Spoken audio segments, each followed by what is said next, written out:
السلام عليكم إخواني أخواتي الكرام المتابعين الأوفياء داخل أرض الوطن وخارجه. أحييكم وأجدد معكم اللقاء في حلقة جديدة من حلقات قضايا الجنايات والجنح. كان واحد الصباح تقريبا مع شي 7:30 ديال الصباح كيجي واحد المقدم للبريغاد.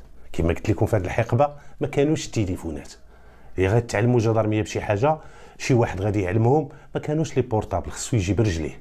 جا واحد المقدم علم العناصر ديال واحد المركز ديال الدرك الملكي بان واحد الجريمه راه وقعت.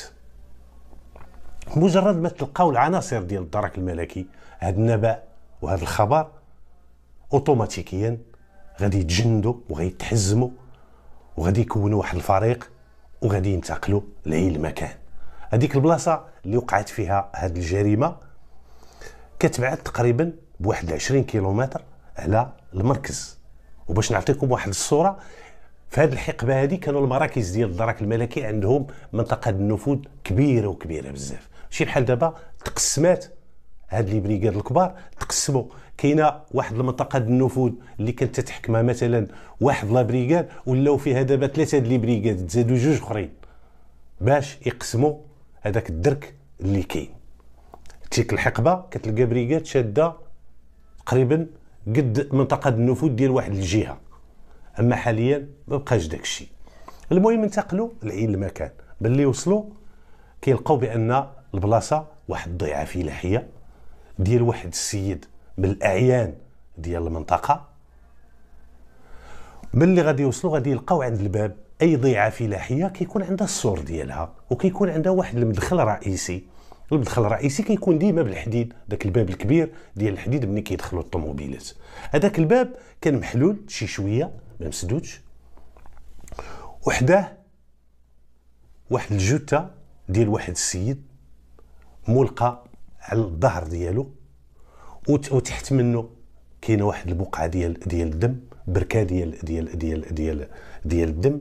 هذيك المصدر ديالها هو النزيف اللي وقع، اللي تسببوا فيه طعنات على مستوى الصدر وكذلك الذبح. تبانوا عينوا عناصر الدرك الملكي عده طعنات على الجثه ديال الضحيه على مستوى الصدر، بالاضافه مذبوح من الوريد الى الوريد وكاين الدم تحت منه. يعني هنا عندنا تفسير واحد، يعني ان داك السيد راه تقتل تما، هو المكان الاصلي ديال ارتكاب ديال الجريمه، ماشي تقتل في شي بلاصه وجابوه لتما. هذاك اللي تلقى مقتول تما عساس في ديك الضيعه الفلاحيه. التقطت صور لحالة الامكنه من جميع الزوايا. من بعد غادي يدوزوا الدركيين باش يديروا واحد التفتيش جسدي على الجثه ديال الضحيه. خلال هذه العمليه ديال التفتيش كيلقاو عنده الاوراق الثبوتيه ديالو، لا كارت ناسيونال وشي ورقات كانوا عنده، واحد المبلغ مالي اللي هو هزيل باش شي حاجه اللي كثيره.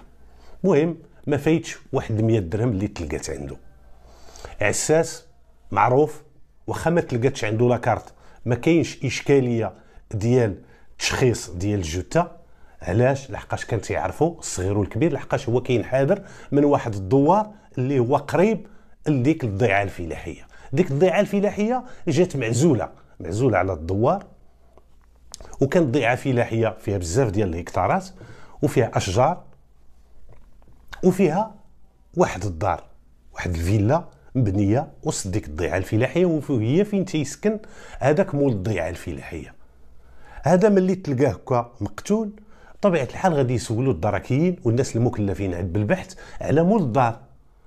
مول الدار ديك الساعه كما قلت لكم ما كاينينش التليفونات، دخلوا لحقاش لقاو الباب محلول.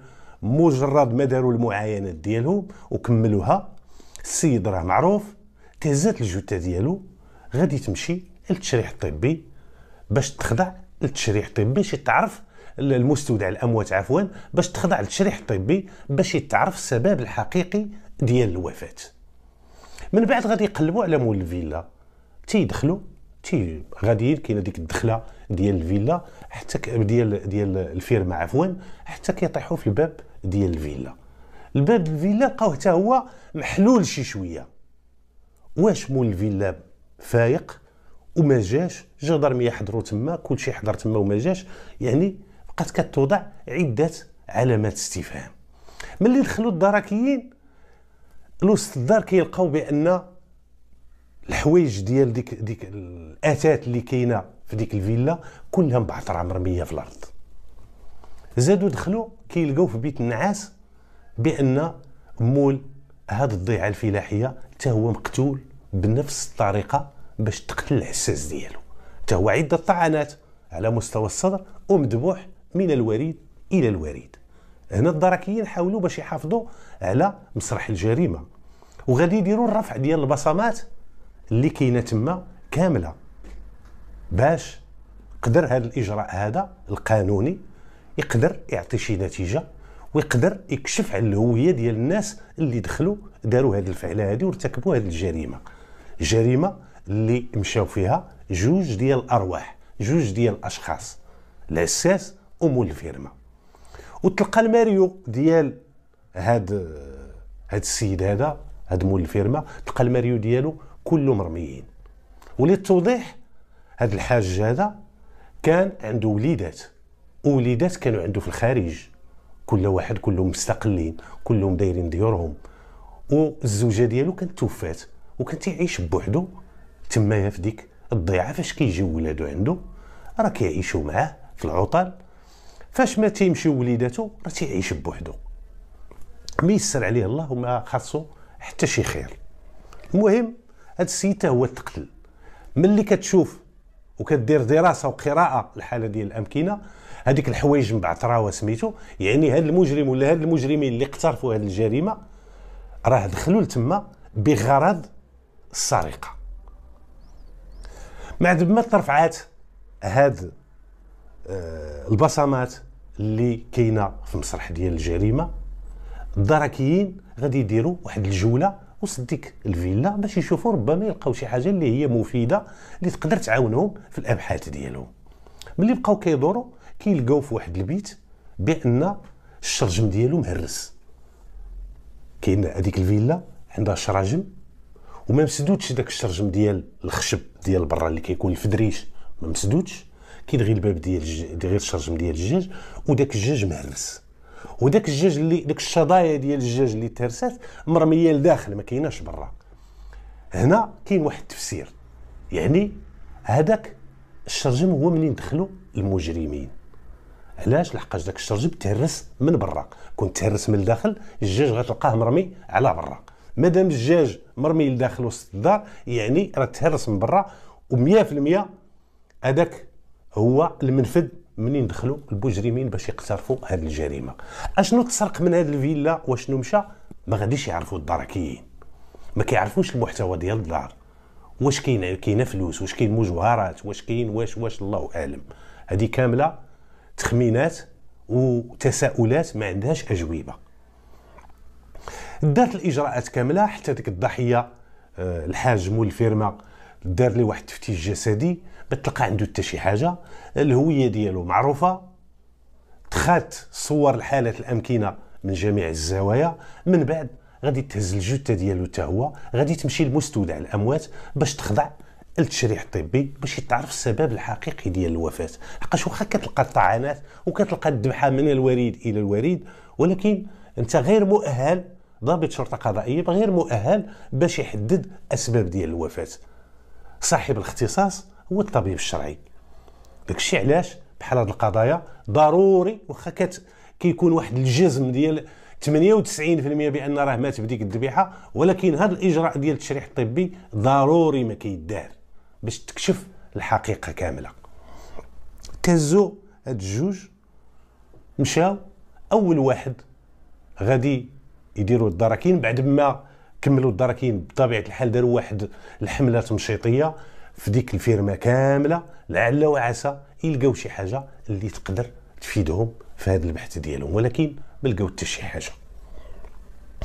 هنا غادي يبداو الدراكيين البحث غادي يبداوه ديما كيبدا البحث بالاستماع لاول شخص اللي لقى الجثه ديال داك العساس، حقاش الجثه ديال العساس هي اللي تلقات، وهذاك اللي لقاها ما فراسوش بان راه ميت السيد لداخل عاوتاني.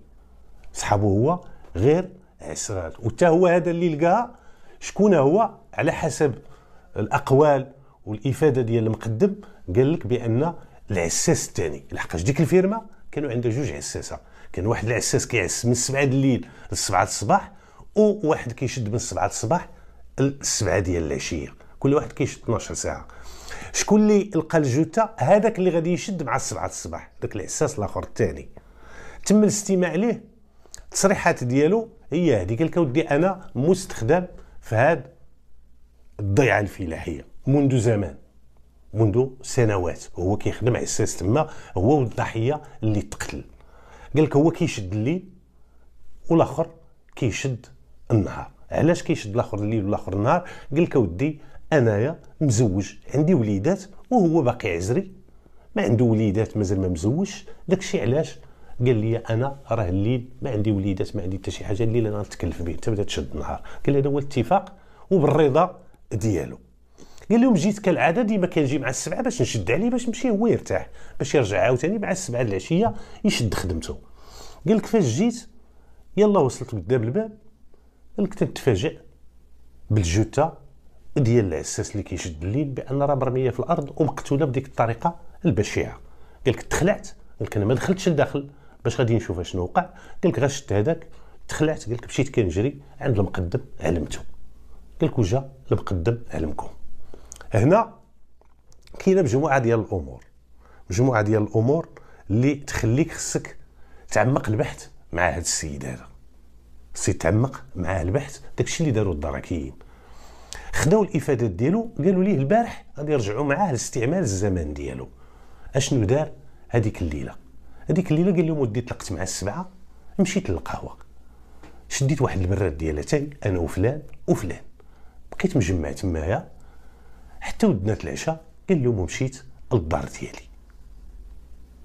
قال لهم ملي مشيت للدار، قال لهم بطبيعه الحال تعشيت، باش تعشيت ها الحوار اللي دار بيني وبين المراه، وهالساعه فاش نعست. قال له راه كنعس بكري باش نفيق بكري نجي باش نقابل خدمتي. ملي استمعوا ليه بخصوص استعمال الزمان ديالو، غادي يمشيو الدركيين عند دوك الاشخاص اللي جلس معاهم في القهوه، غادي يستمعوا لهم، غادي ياكدوا بالفعل بانهم راه جلسوا مع هذاك العساس، راه جلسوا معاه تقريبا في العشيه من المغرب حتى لجويه العشاء، وها علاش هضروا، ها النقاش ديالهم علاش تمحور، وها المسائل كامله الجزئيات طرقوا لها وسولوهم عليهم الجدرميه. كانت الاقوال ديالهم مطابقه للاقوال اللي عطاها هذاك العساس. من بعد غادي يمشيو يستمعوا للزوجه ديالو، وغادي يسولوها على الجزئيات، الحوار اللي دار بيناتكم، علاش هضرتوا البارح بالليل، اش تعشيتوا، فين كان جالس، فين كنتي جالسه، اش من ساعه تكيتوا، يعني الجزئيات البسيطه. لعل وعسى تلقى شي تناقضات، ولكن للاسف ما تلقاتش شي تناقضات. لقات شي تناقضات، يعني هذاك السيد الاقوال اللي عطاها صحيحه لحد الساعه كتبقى صحيحه. وشكون اللي اكد الصحه ديالها؟ هما دوك صحابو وكاينه الزوجه ديالو. ملي ما بان عليه حتى شي حاجه، دار اتصال بالنيابه العامه، قال لهم الاخلاء ديال السبيل ديالو يمشي في حالته، وإلا احتاجيتوه في البحث ولا شي حاجه تعاودوا تعيطوا عليه، مشى في حالته.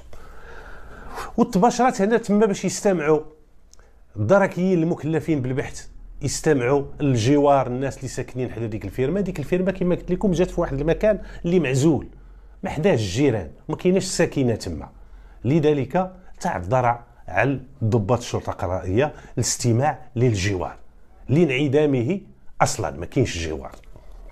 من بعد غادي يدوزوا التحريات، وغادي يبداو يستدعيو دوك الشباب اللي عندهم سوابق، الشباب اللي معروفين بالانحراف ديالهم، خصوصا ان الهدف من السرقه كان هو الهدف من ارتكاب الجريمه عفوا هو السرقه.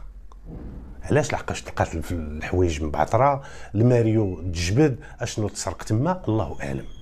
بداو كيستمعوا الغد ليه بعدا، ملي بداو كيستدعيو هاد المنحرفين واللي عندهم سوابق باش يفتحوا معاهم بحث ويشوفوهم ديك الليله اللي ترتكبت الجريمه فين كانوا. غادي يجي العساس وغادي ياكد، هذاك العساس اللي لقى العساس الاخر ميت، غادي يجي ياكد للدركيين، يقول لهم ودي راه البارح ملي دخلت معكم للدار راه واحد الحاجه ما رديتش ليها البال، تمشيت للدار عاده خصني نعلمكم بها. قالوا لي شنو هي؟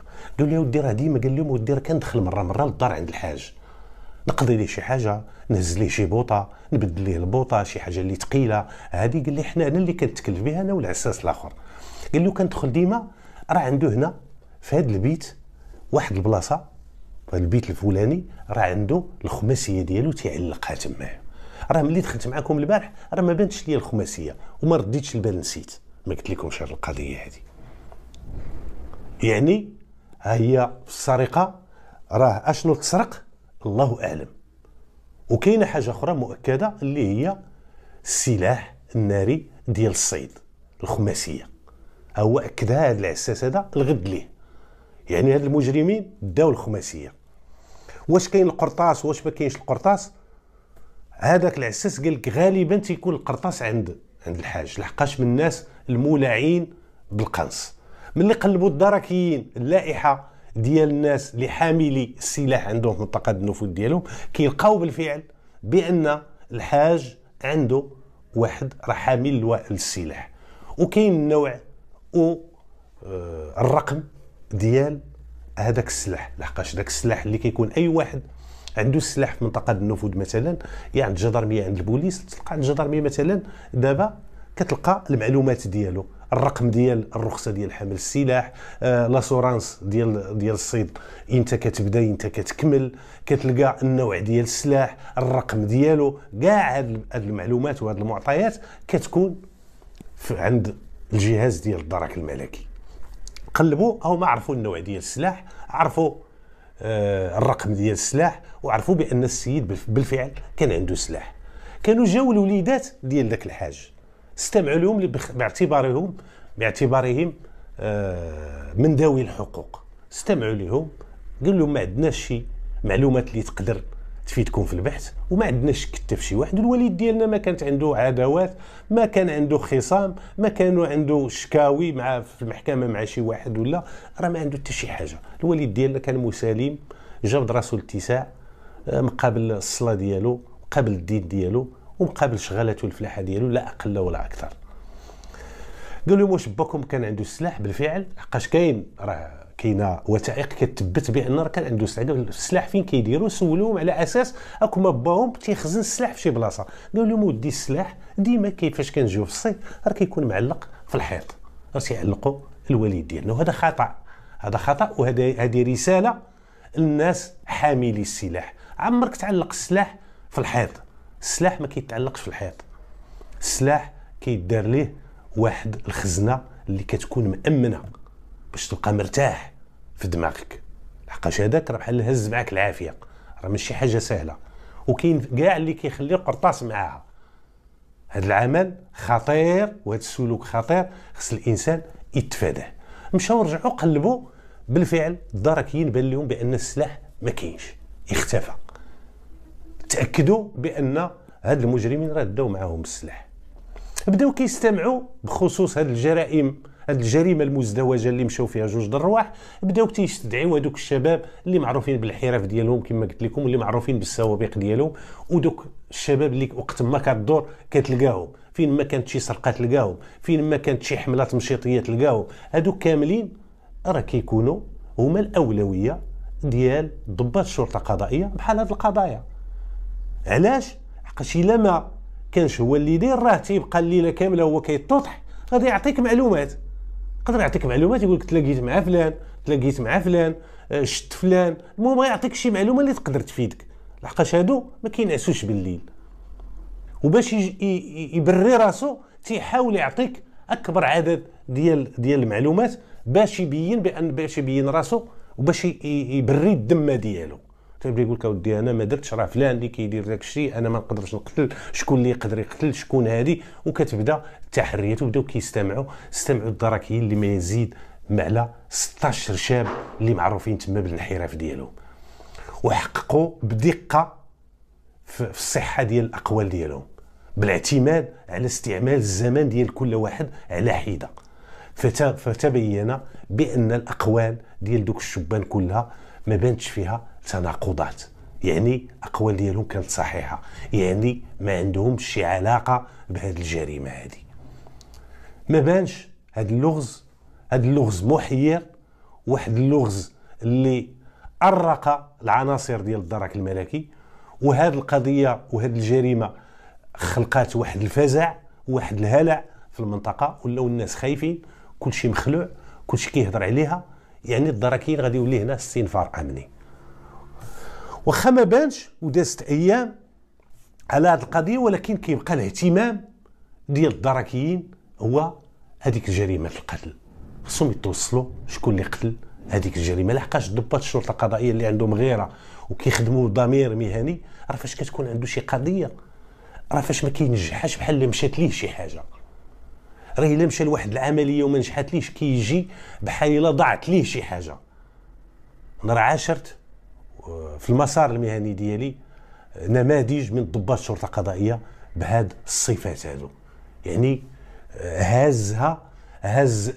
هز ديك المسؤوليه محمل الجد، وتيقول بان هذه القضيه هذه ما يمكنش الا ما فكيتهاش، يعني غلبوني هاد المجرمين هادو، وكيدير المجهودات ديالو واقصى المجهودات ديالو. وكاين عاوتاني واحد الصنف الذي لا يولي اي اهتمام لاي قضيه كما بغات تكون، يا قتيله يا سب شتم، عنده بحال الله يهدي ما خلق. وكما قلت وكنعاود ديما، راه بحال هاد المسائل راه هادو جوج ارواح، يعني تقليد على العاتق ديالك. ستحاسب اش درتي، اش فعلتي، اشنو هما الاجراءات اللي درتي. الا ما تحاسبتيش هنا في الدنيا، غدا امام الله ستحاسب.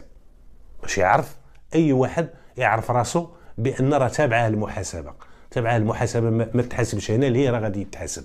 وخص هذه المساله يديرها الانسان ويرسخها في الذهن ديالو ويديرها حلقه في ودنيه، ما عمره ما ينساها في اي قضيه، باش ديما يكون عنده ذاك الضمير الحي.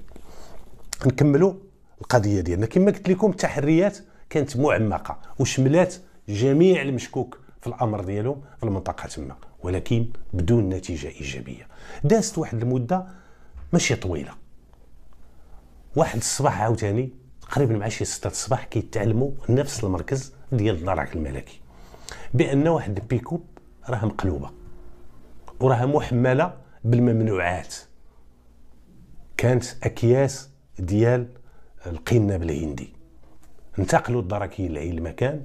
هذه الحادثه وقعت في واحد الطريق وطنيه، وهذاك اللي كان اتصل المخبر اللي علم اكد بان هذيك السياره هذيك البيكوب راه منقلبه وراه ما فيها حتى شي واحد. تحزمات واحد الدوريه ديال الدرك الملكي في ذاك الصباح ومشاو انتقلوا لاي المكان. ملي وصلوا كيلقاو بالفعل واحد البيكاب مقلوبه، وكاين اكياس ديال القنب الهندي مرميه ديال الكيف. وخلال المعاينه ديالهم ما لقاوش الشيفور تما. ملي وصلوا ما لقاوش الشيفور، ما لقاو الوراق، ما لقاو حتى شي حاجه. وغالبا هاد السيارات وهاد الناقلات اللي كتستعمل في النقل ديال هاد الممنوعات غالبا كتكون الوضعيه ديالهم غير قانونيه، ما كتلقى عندها لا كارت غريز لا حتى شي حاجه، كما كيقولوا بالعاميه ديالنا حراقيه. محروقه، سياره محروقه معروفه في المناطق ديال الشمال بهاد التسميه. المهم، اش غادي فين مشى هذا الشيفور؟ واش مشى يتلقى العلاجات الضروريه؟ واش هرب؟ وشيء طبيعي غادي يهرب. علاش؟ لانه راه هز ممنوعات، ما غاديش يجلس تما، واخا يتجرح راه غادي يهز الضربه وغادي يزيد يشوف شي واحد اللي غادي يهزو. المهم، كاين مجموعه ديال الاحتمالات، واثناء المعاينه واثناء التواجد بعين المكان تمايا غادي يلاحظوا الدركيين المكلفين بالبحث واحد القضيه. غادي يلاحظوا بان الباربريز ديال ديك الطوموبيل فيه واحد الثقبه، غالبا غادي تكون ناتجه على طلقه ناريه، لحقاش الثقبه ديال الجاج ديال القرطاسه باينه، كتكون باينه، وإلا كان ضابط شرطه قضائيه محنك تيعرفها. هذاك الشيء اللي وقع لهاد ضباط الشرطه القضائيه. لاحظوا بان راه كاين اثار ديال داك الثقب اللي كاين على مستوى الواقيه الزجاجيه الاماميه ديال السياره. هذاك الثقب 90 و 99% ناتج عن طلقه ناريه. هنا اول حاجه تبادرت للذهن ديال الدركيين هو ان راه كاين سلاح راه مسروق في هذه جريمه القتل اللي مازال ما تفكاتش القضيه ديالها ومازال ما تعرفاتش اللغز ديالها مازال ما تفكش. يعني ممكن هذاك السلاح، هذا احتمال هذاك السلاح اللي تسرق هو اللي تستعمل في الطلقه الناريه، وهذا ويلا تضرب غادي يكون غير تما، ما غاديش يكون في شي بلاصه ولا غادي يكون غير تما غالبا. دار واحد الحمله تمشيطيه في ارجاء المكان تما، لعل وعسى يلقاوه. ربما راه مشى الجنب ديال لحقاش كانت الغابه، الجنب ديال الطريق قلبوا في ديك الغابه ولا ما لقاوش ليه الاثار. تهزت ديك السياره، دارت الاجراءات القانونيه، اتخذوا العبارات، اتخذوا الصور، هذاك الممنوعات تحجزات. المهم وتهزت السياره، هذيك السياره الوضعيه ديالها غير قانونيه، تم تنقيط ديال السياره، بان بان هذيك لوحات ارقام التسجيل راه خاصه بواحد السياره خارجيه ما كايناش، لا وجود لها، ما عمرها دخلت للمغرب، ما عمرها يعني هذاك الرقم تهز وتحط لديك البيكوب. هذا هو التخمين اللي كان. المهم من موراها باش تهزات هذاك الشيء دار اتصال بالنيابه العامه، هذاك المحجوز عفوا كيتحجز غادي تعطى الجهه المعنيه، كيتعطى مقابل اشهاد للسيد الامير السيد رئيس كتابه الضبط. السياره الوضعيه ديالها غير قانونيه غادي تعطى لهذاك، تعطى السيد الامير بالصرف لدى اداره الجمارك، دارت بالمحجز تحت تصرف السيد الامير بالصرف، وهذاك الشيء تعطى المحكمه مقابل اشهاد. الشيفور فينا هو الله اعلم. دارت الاجراءات ديال الرفع ديال البصمات ديال من ديك البلاصه.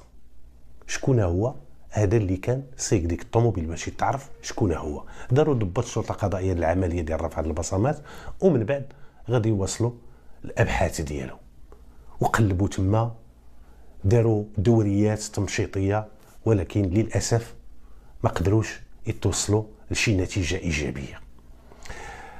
داز تقريبا 12 ساعه ولا كيتعلموا عاوتاني نفس المركز بان الجثه ديال واحد السيد راه مرميه في حدا واحد الدوار.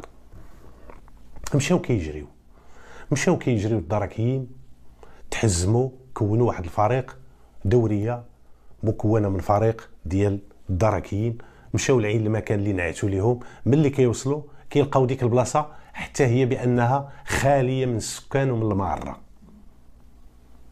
وبان هذاك السيد كيلقاو الجثه ديال واحد الشخص من جنس ذكر، وعنده واحد الطلقه ناريه في الصدر ديالو، مقتول بالقرطاس.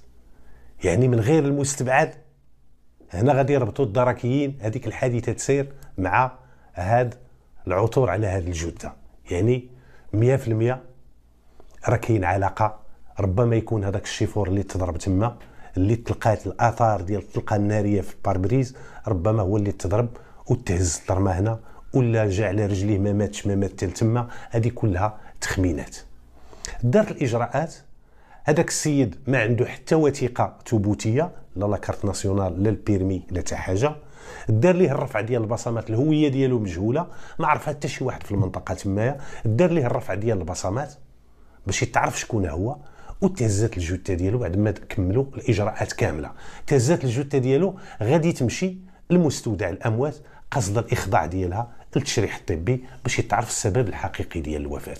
وباش نتير القضيه ديال النتيجه ديال التشريح الطبي ديال الجثتين الاولى ديال العساس وديال مولا سميتو، هنا كيبان بان على حسب التقرير ديال التشريح الطبي بان السبب الحقيقي ديال الوفاه والسبب الطبيعي ديال الوفاه هو هذوك الطعنات اللي كانوا على مستوى الصدر وعلى هذيك الذبحه من الوريد هما اللي تسببوا في الوفاه ديال دوك الجوج. هادو هما المعطيات اللي كشف عليها هذاك التشريح الطبي. من غير هذا الشيء ما عطاش شي معلومات ولا شي معطيات اللي تقدر تفيد البحث.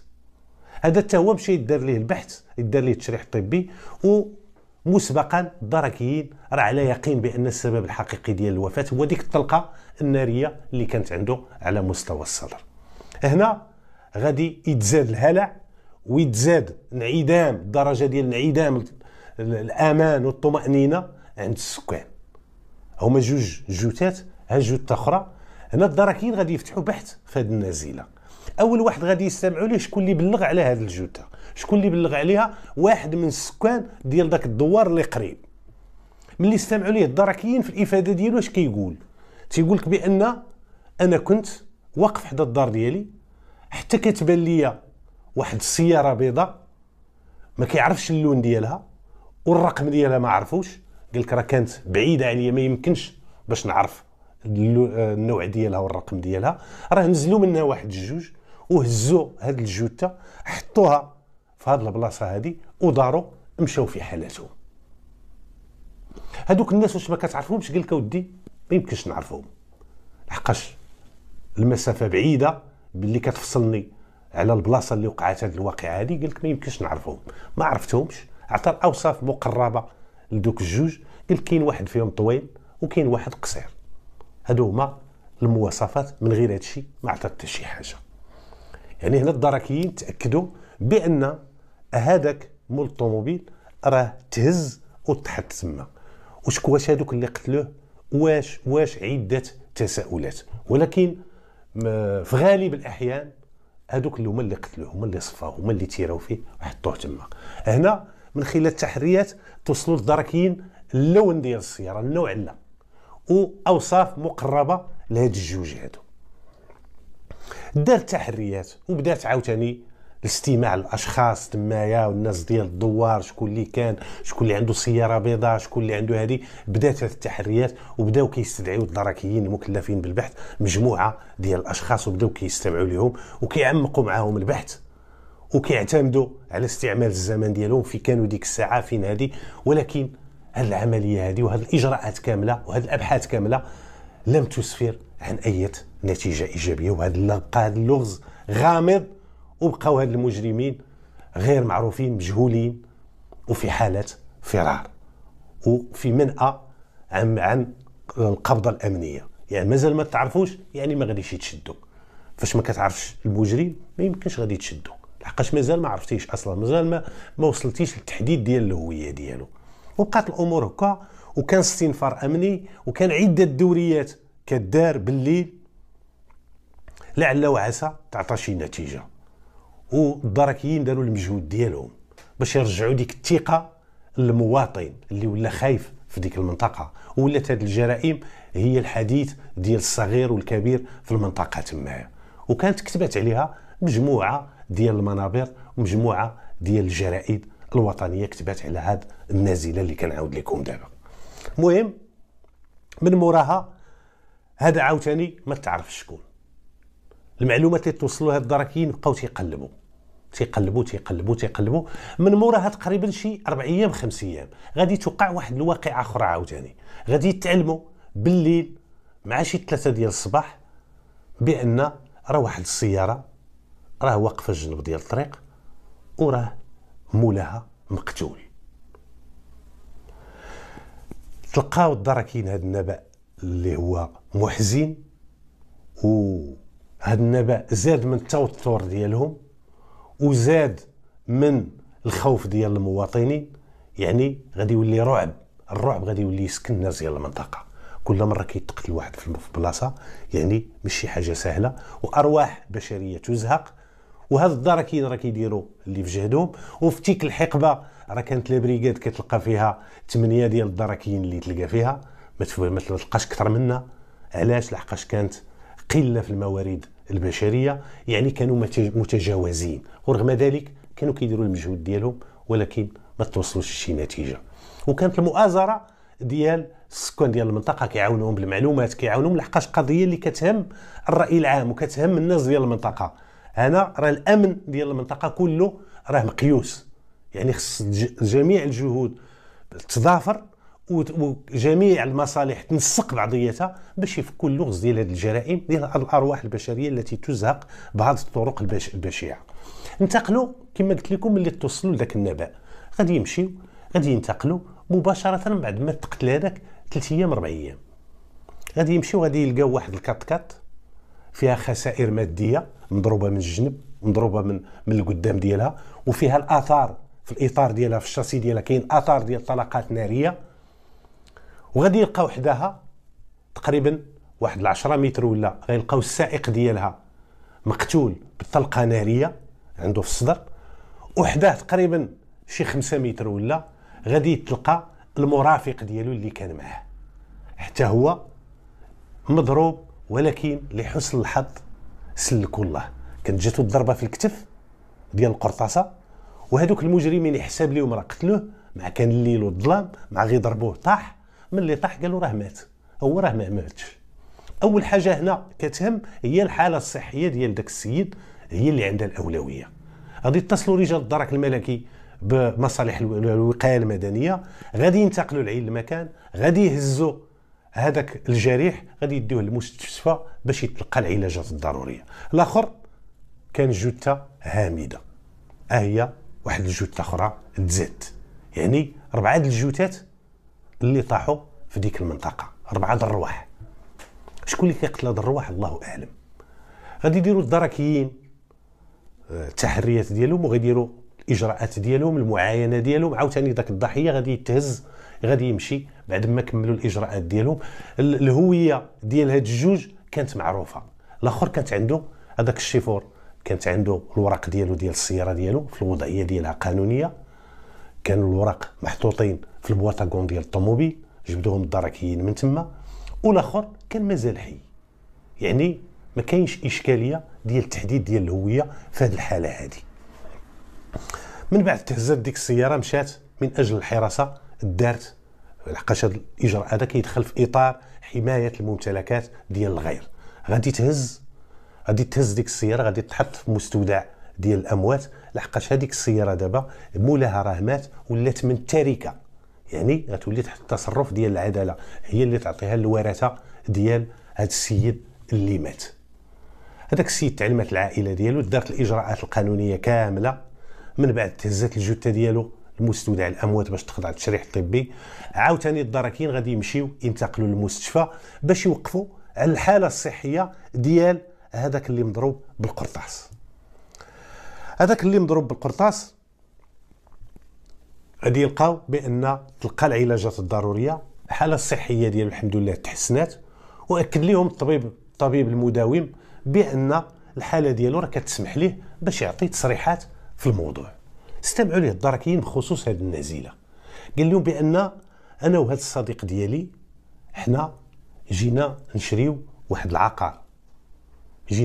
العقار، وشدينا الطريق على اساس نصبحوا بالليل باش نصبحوا في واحد المدينه باش يمشي يخلص ذاك العقار، وكان هز معاه تقريبا ما يناهز من 60 مليون، يعني 600 ألف درهم هي اللي كان هز معاه. قال لي هزها في واحد السامسونات، قال لي كنا غاديين بخير وعلى خير من المدينه الفلانيه، الوجهه ديالنا هي قال لهم راه هذاك صديق ديالي، قال لي الله تمشي تحضر معايا وتمشي تونسني في الطريق.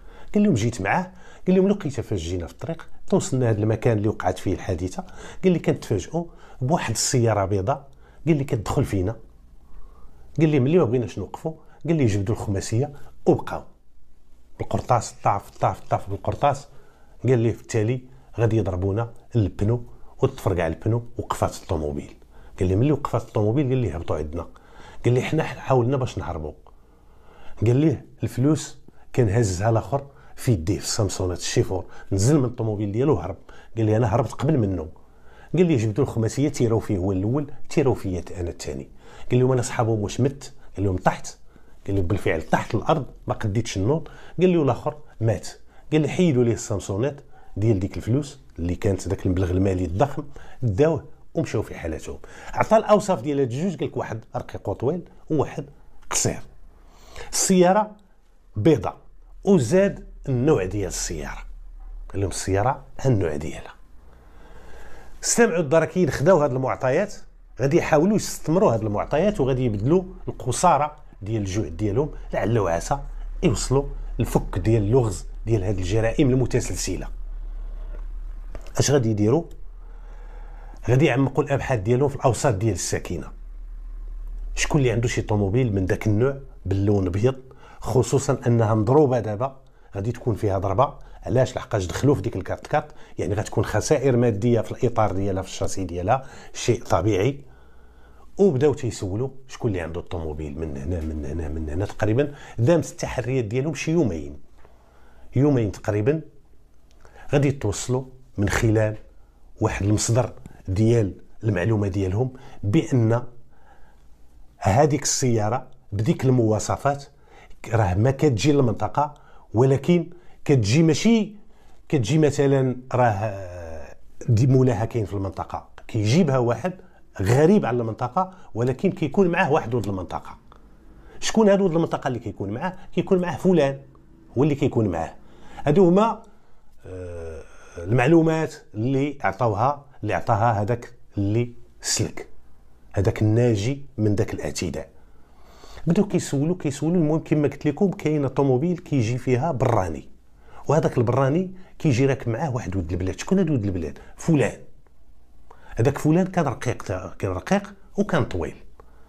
والاخر سولوهم على الاوصاف ودي ما كيهبطش من الطوموبيل، راه كيوصلوا كيمشي. اش العلاقه بين هذا وهذاك؟ واش عمركم شفتوه؟ غريب على المنطقه. هنا الدركيين توصلوا للهويه ديال واحد، الاخر اللي مول الطوموبيل ما معروفش، غير الطوموبيل راه كتردد بينه والفينه والاخرى لواحد الدوار. شكون هو هذاك؟ واحد من الناس اللي معروف حتى هو كانت عنده شي سوابق، شي مره واحده اللي دخل الحبس، ولكن ما دخلش على شي جريمه ولا على شي حاجه. بعد ما تم التنقيط ديالو بان بان دخل كانت عنده واحد الادانه قضائيه على الضرب والجرح، دابز مع شي واحد في الشارع العام ودوز واحد العقوبه سجنيه لا اقل، حبسيه لا اقل ولا اكثر. ما كانش عنده شي سرقه ولا هذه لا، ما كانش عنده شي حاجه من هذا الصنف.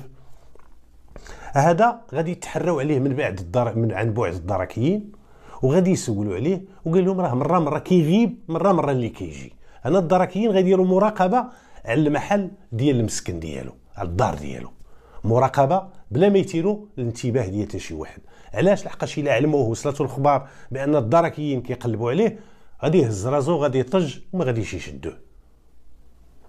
الدركيين كانوا حريصين باش هذه العمليه تكون في سريه تامه، وبقات المراقبه لعده ايام تقريبا، ما تجاوزت تقريبا اسبوع هذيك العمليه المراقبه اللي كانوا دايرين على الدار ديالو، وخصوصا كانت تدار المراقبه بالليل وعن بعد. المهم دازت تقريبا اكثر من سيمانه. واحد النهار كيجي هذاك اللي كانوا كيسولوا عليه واللي كيقلبوا عليه واللي كان غابر ديك المده ديال اسبوع تقريبا ما كاينش في المنطقه، غادي يجي. اللي غادي يجي غادي يدخل للدار ديالو. هذاك الدركي اللي كان مكلف بالمراقبه غادي يمشي، غادي يعلم قائد المركز ديالو، غيقول ليه اش كاين. السيد راه داخل. هنا غادي يكونوا واحد الفريق وغادي تجند اكبر عدد ديال الدركيين وغادي يحاصروا ديك الدار حتى وصلت الاوقات القانونيه ديال التفتيش ديال المنازل. دار الاتصال بالنيابه العامه الصباح، ملي صباح الحال وصلت 6 الصباح دقوا الباب، غادي تحل الزوجه ديالو. السلام عليكم، شكون انت؟ انا فلانه اش كيجيك؟ الزوج ديالي. فينا هو؟ راه في الدار ناعس. دخلوا قالوا الدركيين غادي ندخلوا قلبوا الدار، دخلوا مرحبا، لم تبدي اي مقاومه وعطات الموافقه الفوريه ديالها واللي كانت كتابه، ودخلوا السيد مازال ناعس، مازال ما كاينش هنا تفيقه. ناض تاكدوا من الهويه ديالو وبانه الشخص نفسه موضوع البحث ديالهم. هنا غادي يباشروا عمليه التفتيش في الدار. خلال عمليه التفتيش غادي يطيحوا على واحد المبلغ مالي اللي هو ضخم، تقريبا ما يناهز 350 ألف درهم، 35 مليون تلقات عنده في البلاكار ديالو في الماريو ديالو مخزونه، وهو ما عندوش شي انشطه تجاريه، ما عندوش شي حاجه باش غادي يحصل هذاك المبلغ الضخم. ملي تحجز ذاك المبلغ وكان ملوي في واحد الميكا، الدركيين غادي يحجزوا ذاك المبلغ وغيديوه معاهم. غادي يسولوه على المصدر ديال ذاك المبلغ، قالوا له هذا المبلغ منين جاك؟ عطينا المصدر ديالو. الا كان ديالك راه ربحتو في القمر ولا هذه، قالوا لي فين اش بلاصه ربحتي في القمر، نمشيو معاك. مشاو مع الدركيين للبلاصه اللي قال لهم راه تما ربح ذاك المبلغ بالقمر. هذاك السيد اللي كاين تما مقابل ذاك المحل ديال القمار قال لهم انا ما كنعرفوش، ما ربح، ما عطيتو، ما شتو، ما حتى حاجه. هذا السيد عمرو شتو عندي هنايا. هنا غادي تراجع الاقوال ديالو، وامام العجز ديالو على الاجابه على سؤال واحد، المصدر ديال ذاك المبلغ المالي. كنتي خدام شي انشطه تجاريه وريها لينا، بعتي شي حاجه وريها لنا، اي حاجه المصدر وري لنا باش تكون شي حاجه اللي هي منطقيه باش يجاوب على راسو. ما لقاش الجواب، هنا غادي يكون مضطر بالاعتراف.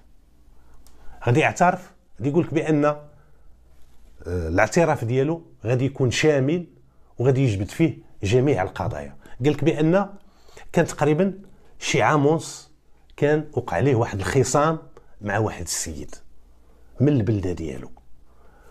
تزايدوا في الهضره، قال لهم ضربته، قال لهم وتسببت ليه في عده جروح. قال لهم شكا بيا، ملي شكا بيه داك الضحيه، قال لهم مشيت دار شكايه عند الجدرميه، شدوه الجدرميه، قدموه للمحكمه، حكمات عليه المحكمه بواحد العقوبه حبسيه. قال لهم فاش كنت في الحبس، قال لهم نسجت في ديك الغرفه اللي كنت فيها، قال لهم نسجت واحد الصداقه اللي توطدات مع واحد السيد ها سميتو راه كاين حاضر من واحد المنطقه اللي هي مجاوره لهذه المنطقه اللي وقعت فيها هذه الجرائم.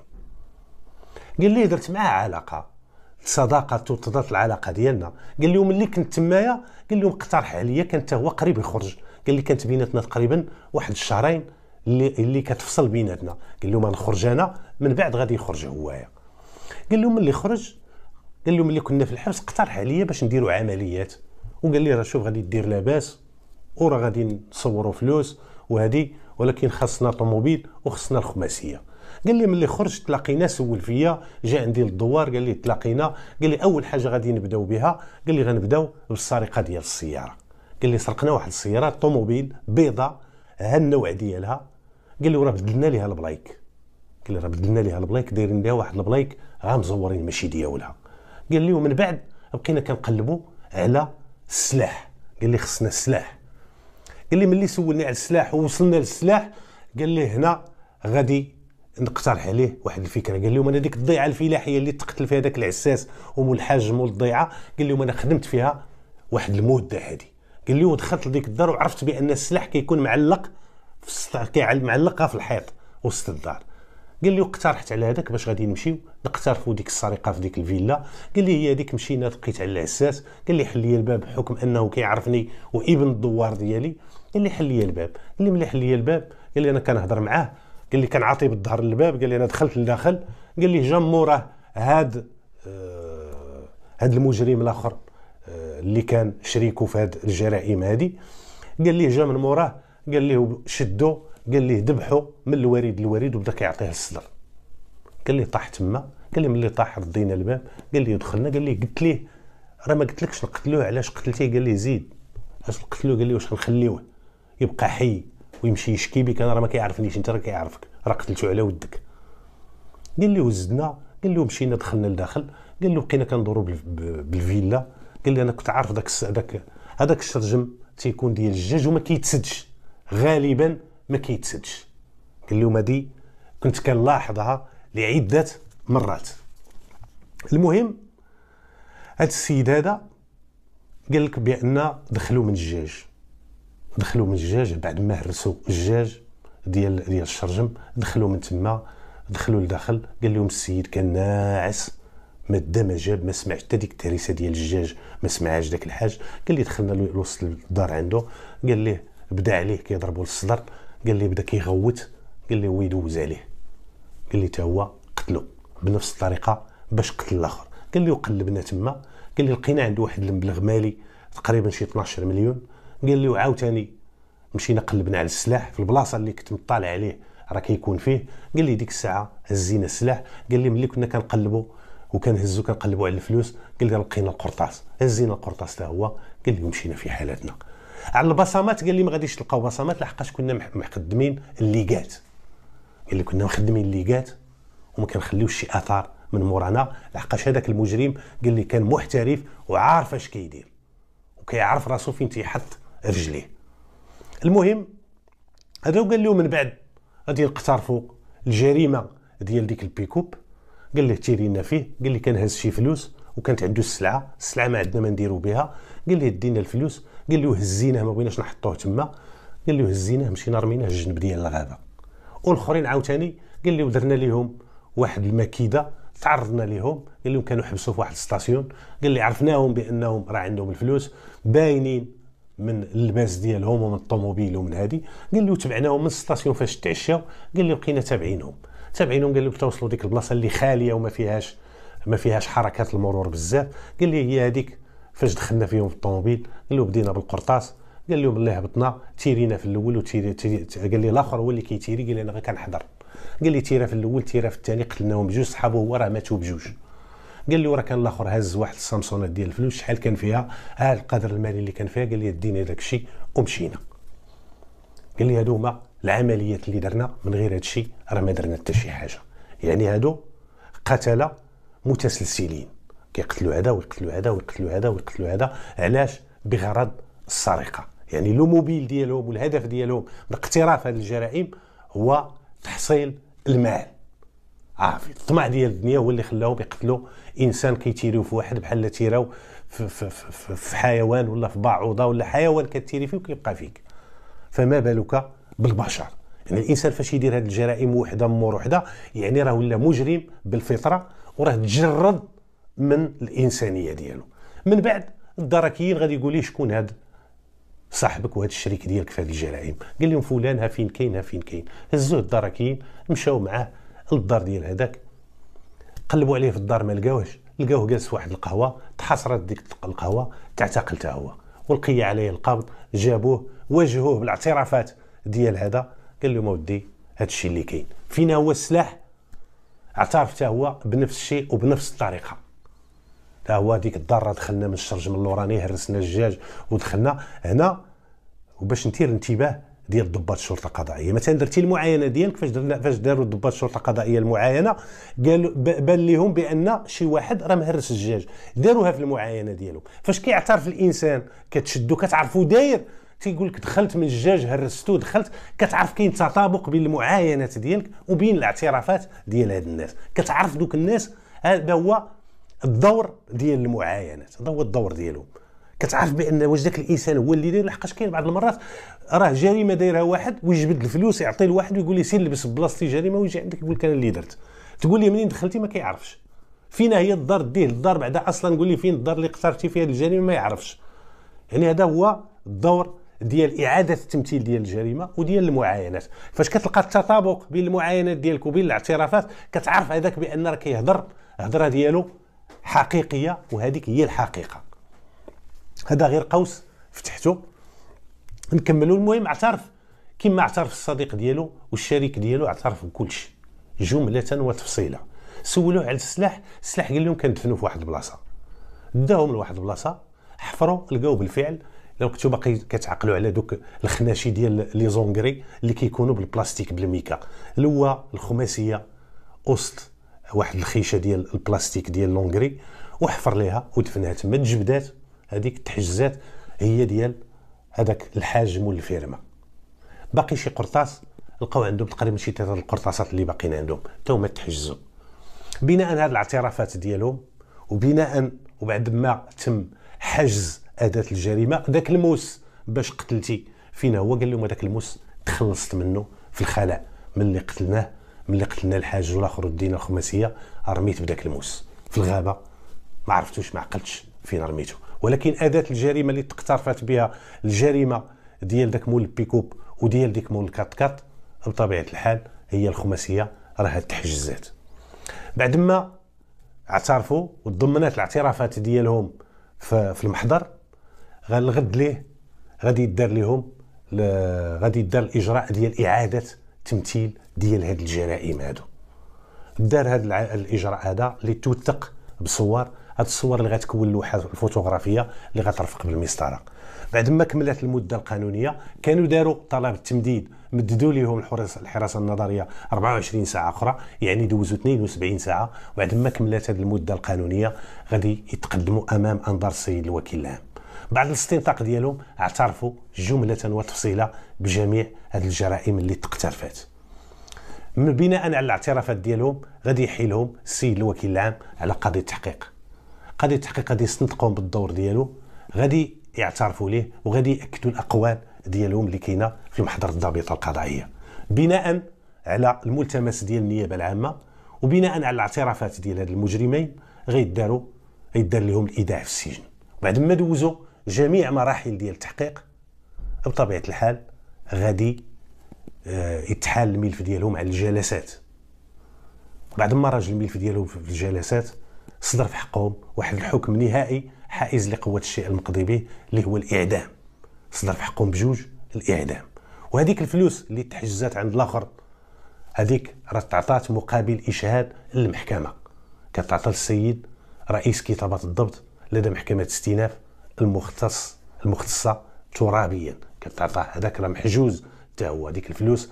اما الاخر ما تحجزات عنده حتى شي حاجه، الفلوس ديالو فين هي؟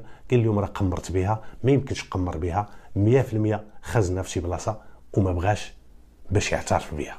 عياو معاه الدركيين باش يكشف على المكان اللي خزن فيه الفلوس، لحقاش من المستحيل باش غادي ياكل داك المبلغ المالي كامل، ما يمكنش.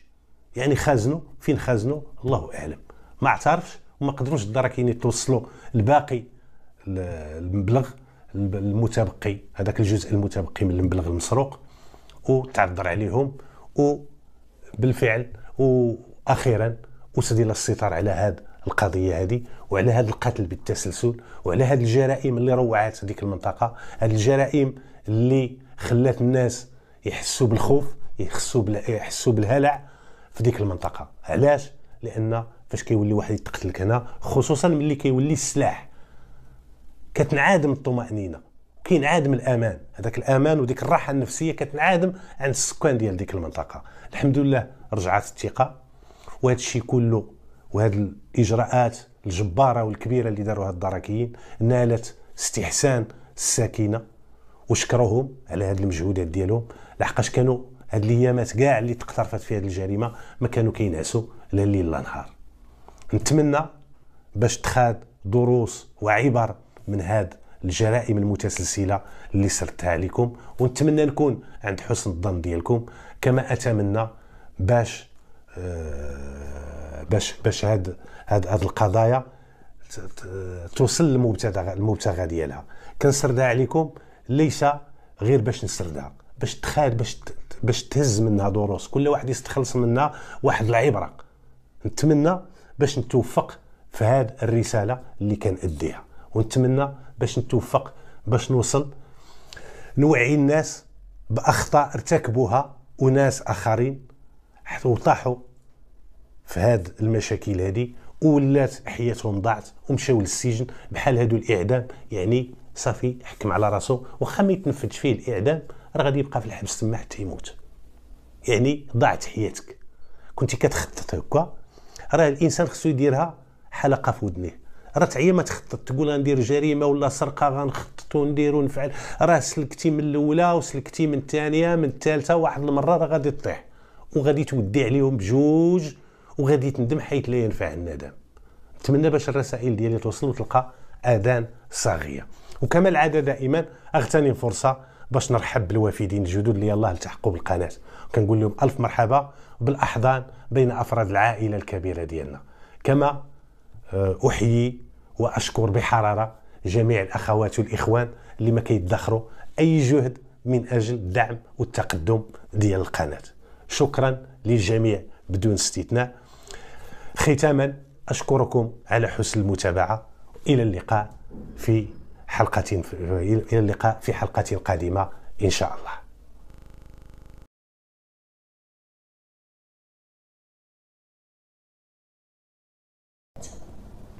السلام عليكم اخواتي اخواني الكرام المتابعين الاوفياء داخل ارض الوطن وخارجه. احييكم واجدد بكم اللقاء في حلقه جديده من حلقات قضايا الجنايات والجنح. الوقائع ديال هذه القصه كترجع تقريبا 2008 فاش وقعت هذه الواقعه هذه. اتحفظ دائما على الذكر ديال المكان احتراما للخصوصيات ديال الناس.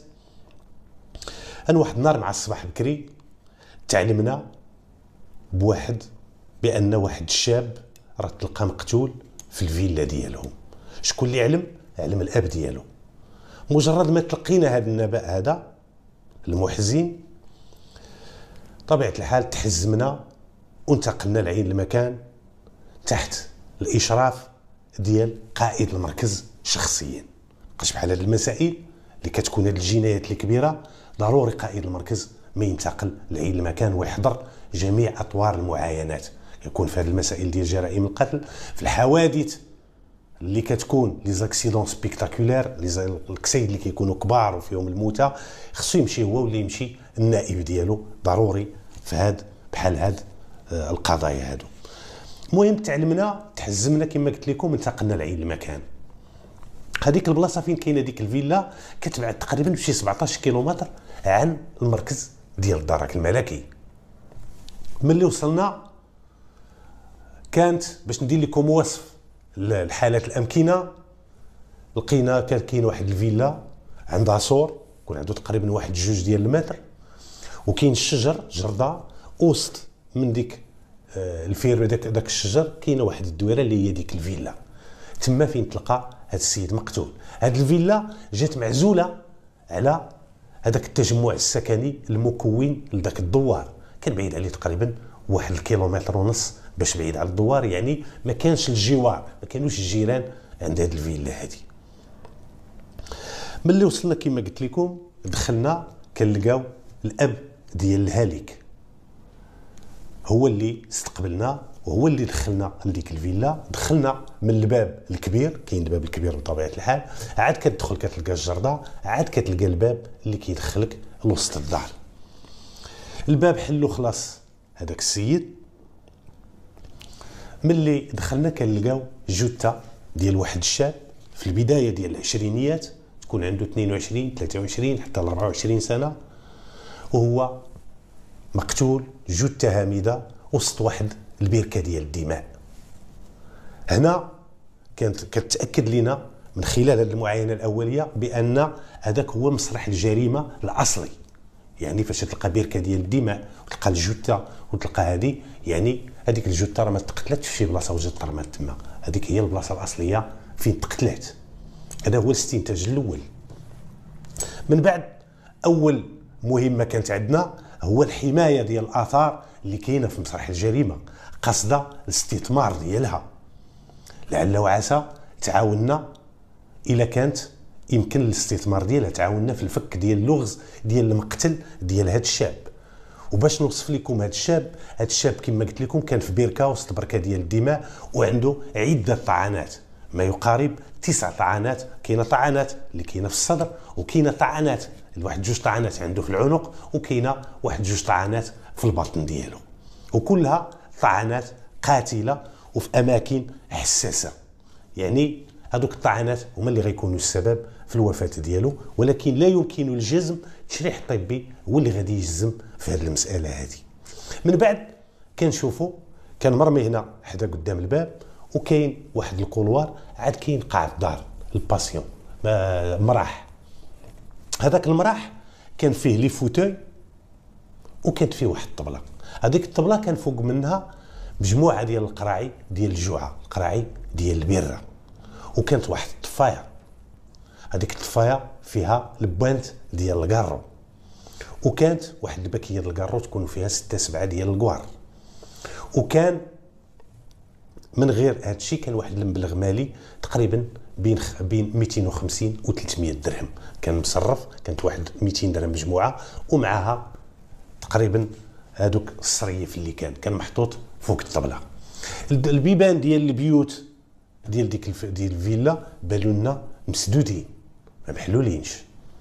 كانت واحد التلفازه في قاع الدار وكانت باقا شاعله ما طافياش. هذه كلها مسائل عيناها من خلال المعاينه الاوليه. اول حاجه درناها التقطنا الصور ديال حالات الامكنه من جميع الزوايا، ومن بعد استعنا بفرقه التشخيص القضائي اللي كتواجد على مستوى القياده الجهويه باش دير رفع ديال الاثار اللي كاينه تما قصد استغلالها في البحث. التحقوا بنا هاد العناصر واللي كنسميهم ديما جنود الخفاء، لحقاش المجهودات ديالهم كبيره والمهام ديالهم يشكرون عليها. هذوك جنود الخفاء وتيعود لهم الفضل في الفك ديال مجموعه ديال الالغاز. هما ما كيبانوش في الواجهه، هما كيديروا العمل ديالهم وهما ما كيعرفهمش المواطن. لذلك كل ما اتيحت لي الفرصه كنشكر دوك الناس على المجهودات ديالهم الجباره. المهم جاو الفرقه ديال التشخيص القضائي داروا الرفع ديال البصمات من اللي كانوا في ديك القراعي، الرفع ديال البصمات اللي كانوا في البيبان اللي كان تمايا في ديك الطبله، اي حاجه كان فيها شي بصمه تم الاستثمار ديالها. ومن بعد تم الحجز ديال هادوك البوانت ديال الكارو، داروا في واحد البلاستيكه اللي هي كدار خصيصه ومعده خصيصا بحال هاد العمليات. هادوك اللي ميقول اللي هما البوانت ديال الكارو غادي يمشيو لمختبر الادله الجنائيه ديال الدرك الملكي اللي كاين في الرباط. الغرض من هاد البوانت باش يتعرف الحمض النووي اللي كاين فيهم، باش الا كاثناء البحث بان لك شي واحد مشكوك فيه كدار ليه كتهز ليه عينه ديال الدم وكتمشي للمختبر ديال الادله الجنائيه وكتقارن داك الحمض النووي ديال داك الدم مع داك الحمض النووي اللي تلقى في دوك البوانت ديال الكارو. هذا هو الغرض من هذه العمليه هذه. المهم دارت هذه المسائل كامله. الباب حتى هو دار داك البواني ديالو كانت فيه واحد جوج ديال البصمات، دار الرفع ديالهم. من بعد دار التفتيش ديال الجثه. التفتيش ديال الجثه ما عطى حتى شي نتيجه، وما لقينا بالحوزه ديال الهالك اي شي حاجه عندها قيمه او اي حاجه اللي يمكن الحجز ديالها. من بعد تهزات الجثه ديال الضحيه على متن السياره ديال نقل الاموات ومشات المستودع ديال الاموات قصد اخضاع هذه الجثه للتشريح الطبي لمعرفه السبب الحقيقي وراء الوفاه ديال هذا الشاب هذا. من بعد وصلنا المعاينات ديالنا، ما حبستش المعاينات ديالنا تما، درنا بارجاع ديال ديك الفيلا من برا ومن الداخل. هذه العمليه عطاتنا نتيجه، حيت من مور هذيك الفيلا لقينا واحد جوج ياجورات وحده فوق وحده. هذوك الجوج ياجورات كان عندنا شك ربما استعملهم المجرم او المجرمين اللي اقترفوا هذه الجريمه قصد التسلق والتسلق الى داخل المسكن وديك الفيلا، خصوصا ان السور كانت فيه شي 2 متر. ملي تحققنا وتمعنا مزيان بانوا لنا الاثار ديال الصباط، السميله ديال الصباط فاش كيتسلق شي واحد كيخلي الاثار كحل، كيبقى هذيك الكحوليه مرسومه في الحيط مع الانسان كيحرك وتيبدا يقلب برجليه على شي حاجه على شي تكي، تما كتبقى ديك الاثار. هنا تيقنا خدينا صور لديك الاثار اللي كاينه في الحيط وخدينا صور لدوك جوج ياجورات، وهنا كان عندنا جزم بان هذوك الجوج ياجورات من تما طلع المجرم او المجرمين، من تما طلعوا تسللوا لوسط هذيك الفيلا. جينا من الداخل عاوتاني درنا واحد المعاينه تما من الجهه المقابله باش نشوفوا فين نقز داك السيد. هنا كانت المفاجاه وكانت واحد العطور اللي هو مفيد للبحث. اشنو لقينا؟ كانت الارض تاريه، بقاش كما قلت لكم ديك الجرده كان فيها الشجر وكانت كتسقى، والارض مع شبعانه الماء كانت تاريه. هذاك اللي نقز فاش نقز البلاصه فين نقز مع الارض التاريه بقى الاثار ديال الصباط اللي كان لابس بقى واضح. هنا استثمرنا هذا الاثار حتى هو، استعنا بمادات الجبس خلطناها مع الماء عفوا خلطناها مع الماء وكبيناه على داك الاثار، داك القبس مع الماء ملي ولا جاري، وخليناه حتى يبس. وملي يبس نقيناه بواحد الشتاء، نقيناه من التراب حتى بقى لنا داك الاثار بقى صاين، يعني غادي نستعملوه وربما نوقفوا عليه في البحث ديالنا. درنا هذه الاجراءات، تهزت الجثه، جميع التحريات التقنيه دارت. هنا غادي ندوزو للبحث، واول واحد غادي نفتحوا معاه البحث هو المكتشف ديال الجثه. مكتشف ديال الجثه شكون هو؟ هو الاب ديالو هو اللي لقى الجثه. الاب كان عنده شي غرض، جا لتما الفيلا قال لك بقيت كنعيط للابن ديالي في التليفون، قال لك ما كيجاوبنيش. قال لك ملي ما تيجاوبنيش قال لك قررت باش نجي نقلب عليه لحقاش محتاجو يقضي شي غرض. قال لك كنت موصيه ومكلفو بواحد المهمه، وديك المهمه الا بغى يقضيها قال لك خصو ينوض مع 6 الصباح ولا. قال لك ملي عيطت ما كيجاوبنيش، قال لك تشوشت، قال لك وانا نجي. قال لك ملي وصلت قال لك لقيت الباب ديال برا الكبير ديال السور الكبير قال لك مسدود. قال لك حليته، قال لك ودخلت، قال لك بانت لي الطوموبيل ديال ولدي قال لك مبلاصيه ومسدوده. قال لك وبان لي الباب اللي كيدخل للدار، الباب الصغير اللي كيدخل لقاع الدار، قال لك بان لي محلول شويه. قلت ربما ولدي راه تعطل يلاه فاق، راه باغي يمشي يقضي داك الغرض وديك المهمه علاش وصيته. قال لك بقيت كنعيط ما جاوبنيش. قال لك ودخلت، قال لك مجرد ما دخلت قال لك لقيته قدام الباب مرمي في ديك البركه ديال الدم. قال لك تخلعت، قال لك واتصلت بكم وعلمتكم بهذه الواقعه. واش شفتي شي حاجه؟ لا. واش ولدك عنده شي حاجه اللي تقدر، عنده شي حسابات، عنده شي عداوه مع شي واحد؟ خصوصا كما قلت لكم لاحظنا من خلال المعايير كانت الفلوس تقريبا واحد 300 درهم محطوطه، الحوايج كاينه، تجهيزات اللي هي باهظه الثمن كاينه في الفيلا، تلافاز، كاين شحال من حاجات، ديكورات، حتى حاجه ما تهزات وحتى حاجه ما تقاست.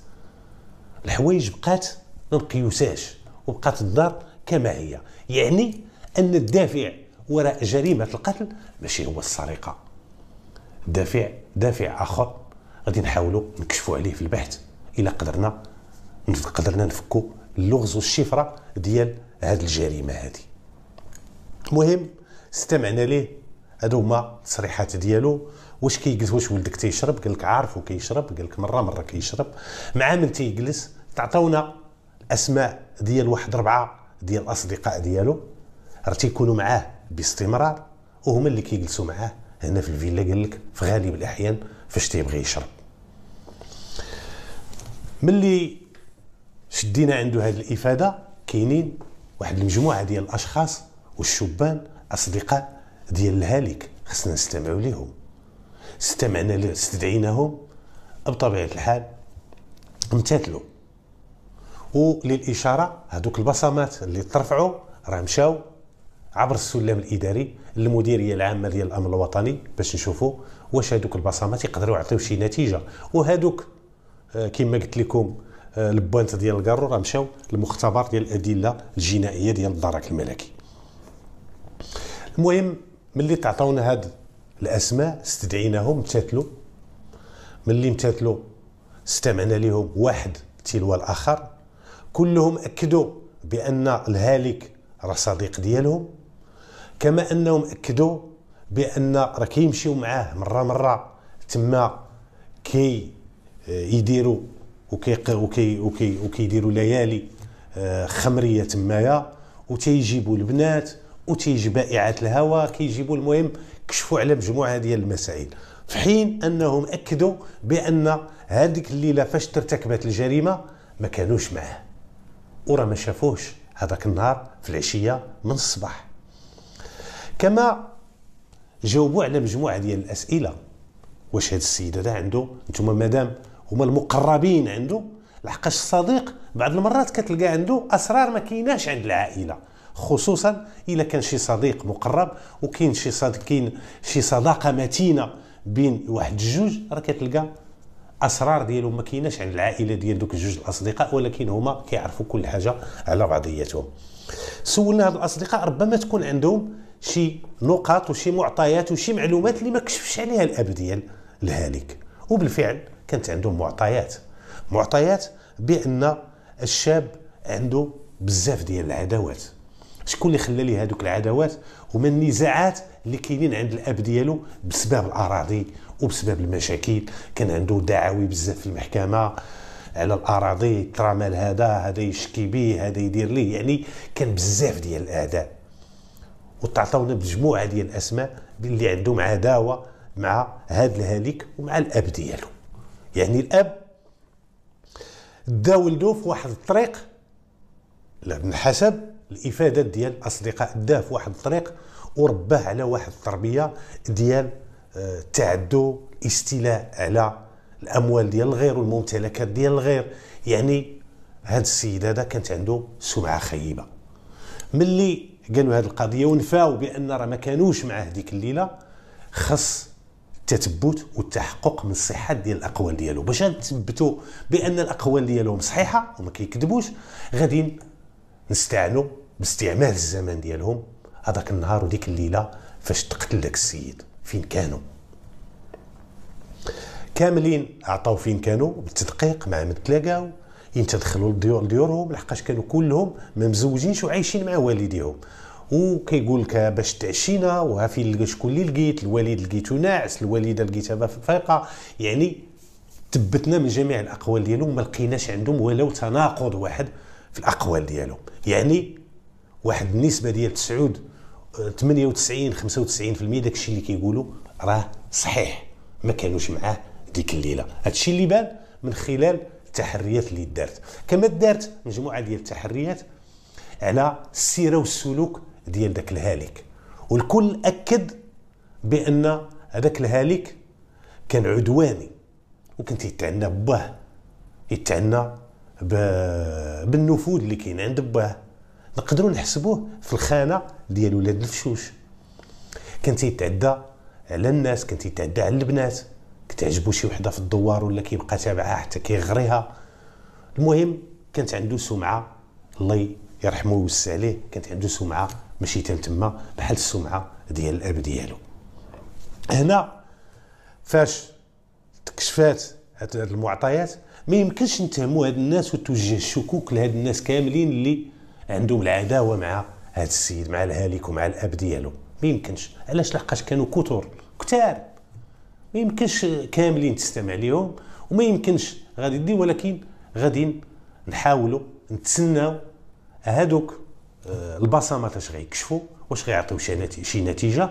اما بالخصوص ديال دوك البوانت ديال الكارو، غير الا كان شي واحد شكينا فيه راه كيتهز ليه الدم وكيمشي للمختبر وكتقارن داك الحمض النووي ديالو مع داكشي اللي تلقى في ليميغو. هاد العمليه وهذا الاجراء تياخذ وقت، والقضيه ديال البصمات حتى هي كتاخذ وقت، على الاقل واحد الشهر. درنا هاد التحريات كامله، استمعنا لهاد الناس كاملين، ولكن ما بان حتى شي حاجه.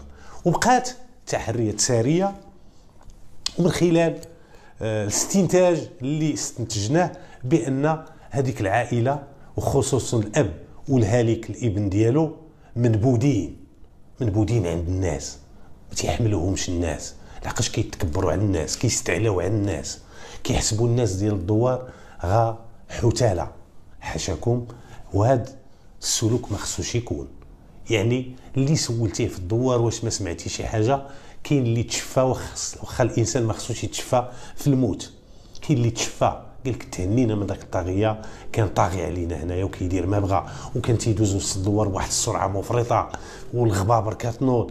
يعني منين ما داز كيلقط الدعاوي. هذا هو الاستنتاج اللي استنتجناه، ومن خلال هذيك التحريات كان عندنا شبه يقين بان الدافع ديال هذا القتل ديال هذا الشاب غادي يكون هو الانتقام. هذا هو الانتقام من خلال ما استخلصناه، من خلال ما توصلنا اليه في الابحاث. ولكن هاد الفرضيه خصنا نتحققوا منها، وخصنا نوصلوا لها عن طريق البحث وبالمعطيات اللي هي منطقيه وبالادله وبالقرائن. تسنينا كما قلت لكم، بعد ما البحث ديالنا ما عطاش شي نتيجه، ما توصلناش لشي نتيجه. هادوك الناس، هادوك الشبان كاملين درنا واحد الاجراء ديال التفتيش في المنازل ديالهم كاملين. هذيك العمليه التفتيش كان الغرض والهدف منها هو كنقلبوا على الصباط اللي عندهم، نشوفوا شي واحد واش عنده شي صباط اللي عنده هذيك الرسمه ديالو اللي كتكون لتحت في السميله ديال الصباط تكون منطبقه مع ديك الاثار اللي لقينا في الفيلا. هذه العمليه ما عطات حتى شي نتيجه، وما لقينا عند حتى شي واحد فيهم شي صباط اللي منطبقه الرسمه ديالو مع ديك الاثار اللي لقيناه. هنا ما كانتش شي نتيجه، وكما قلت لكم بقينا كنتسناو الرفع ديال البصمات. الرفع ديال البصمات جاتنا النتيجه ديالو، والنتيجه ديالو كانت ايجابيه الحمد لله.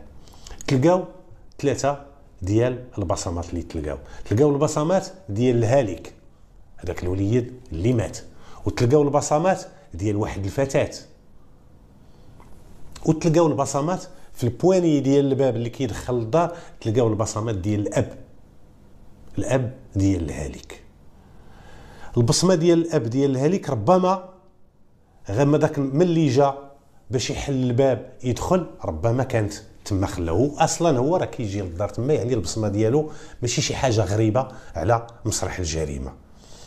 تيبقى البصمه اللي غريبه وخصنا نشوفوا السبب ديال التواجد ديالها تما، خصوصا ان ديك البصمه تلقات في القراعي ديال الشراب وتلقات في هذيك الطبله، يعني مجموعه ديال البصمات وكانوا كثار البصمات ديال ديك الفتاه. هذيك الفتاه المعطيات ديالها والبيانات الشخصيه ديالها عندنا توصلنا بها عن طريق هذيك النتيجه ديال رفع البصمات اللي جاتنا من المديريه العامه ديال الامن الوطني. ملي تعرفنا على هذه السيده مشينا باش نستمعوا ليها، انتقلنا عندها للدار وكانت تتسكن في منطقه النفوذ ديال الشرطه. الناس ديال الشرطه بعد ما تواصلنا معهم وفروا لنا المؤازره، واحد الدوريه مؤازره، لحقاش هما اللي منطقه النفوذ ديالهم تما وهما اللي كيعرفوا العناوين ديال ديك المدينه، ومشاو معنا واستعنوا بالمصادر ديالهم اعوان السلطه حتى لقينا هذيك الدار اللي كنقلبوا عليها. دقينا الباب كيواجهنا واحد الشاب. السلام قلنا ليه اش كتجيك فلانه؟ قال لك هذيك الاخت ديالي فينا هي، راه كاينه في الدار. قلنا ليه ممكن تكلمها لنا؟ قال لك مرحبا نكلمها. قلنا ليه يكلمها وقول لي تجيب لاكارت ديالها معها. بطبيعه الحال واحد 5 دقائق لبست حوايجها وخرجت عندنا وعطاتنا لاكارت. بعد ما تاكدنا من انها الشخص نفسه موضوع البحث ديالنا، طرحنا عليها مجموعه ديال الاسئله.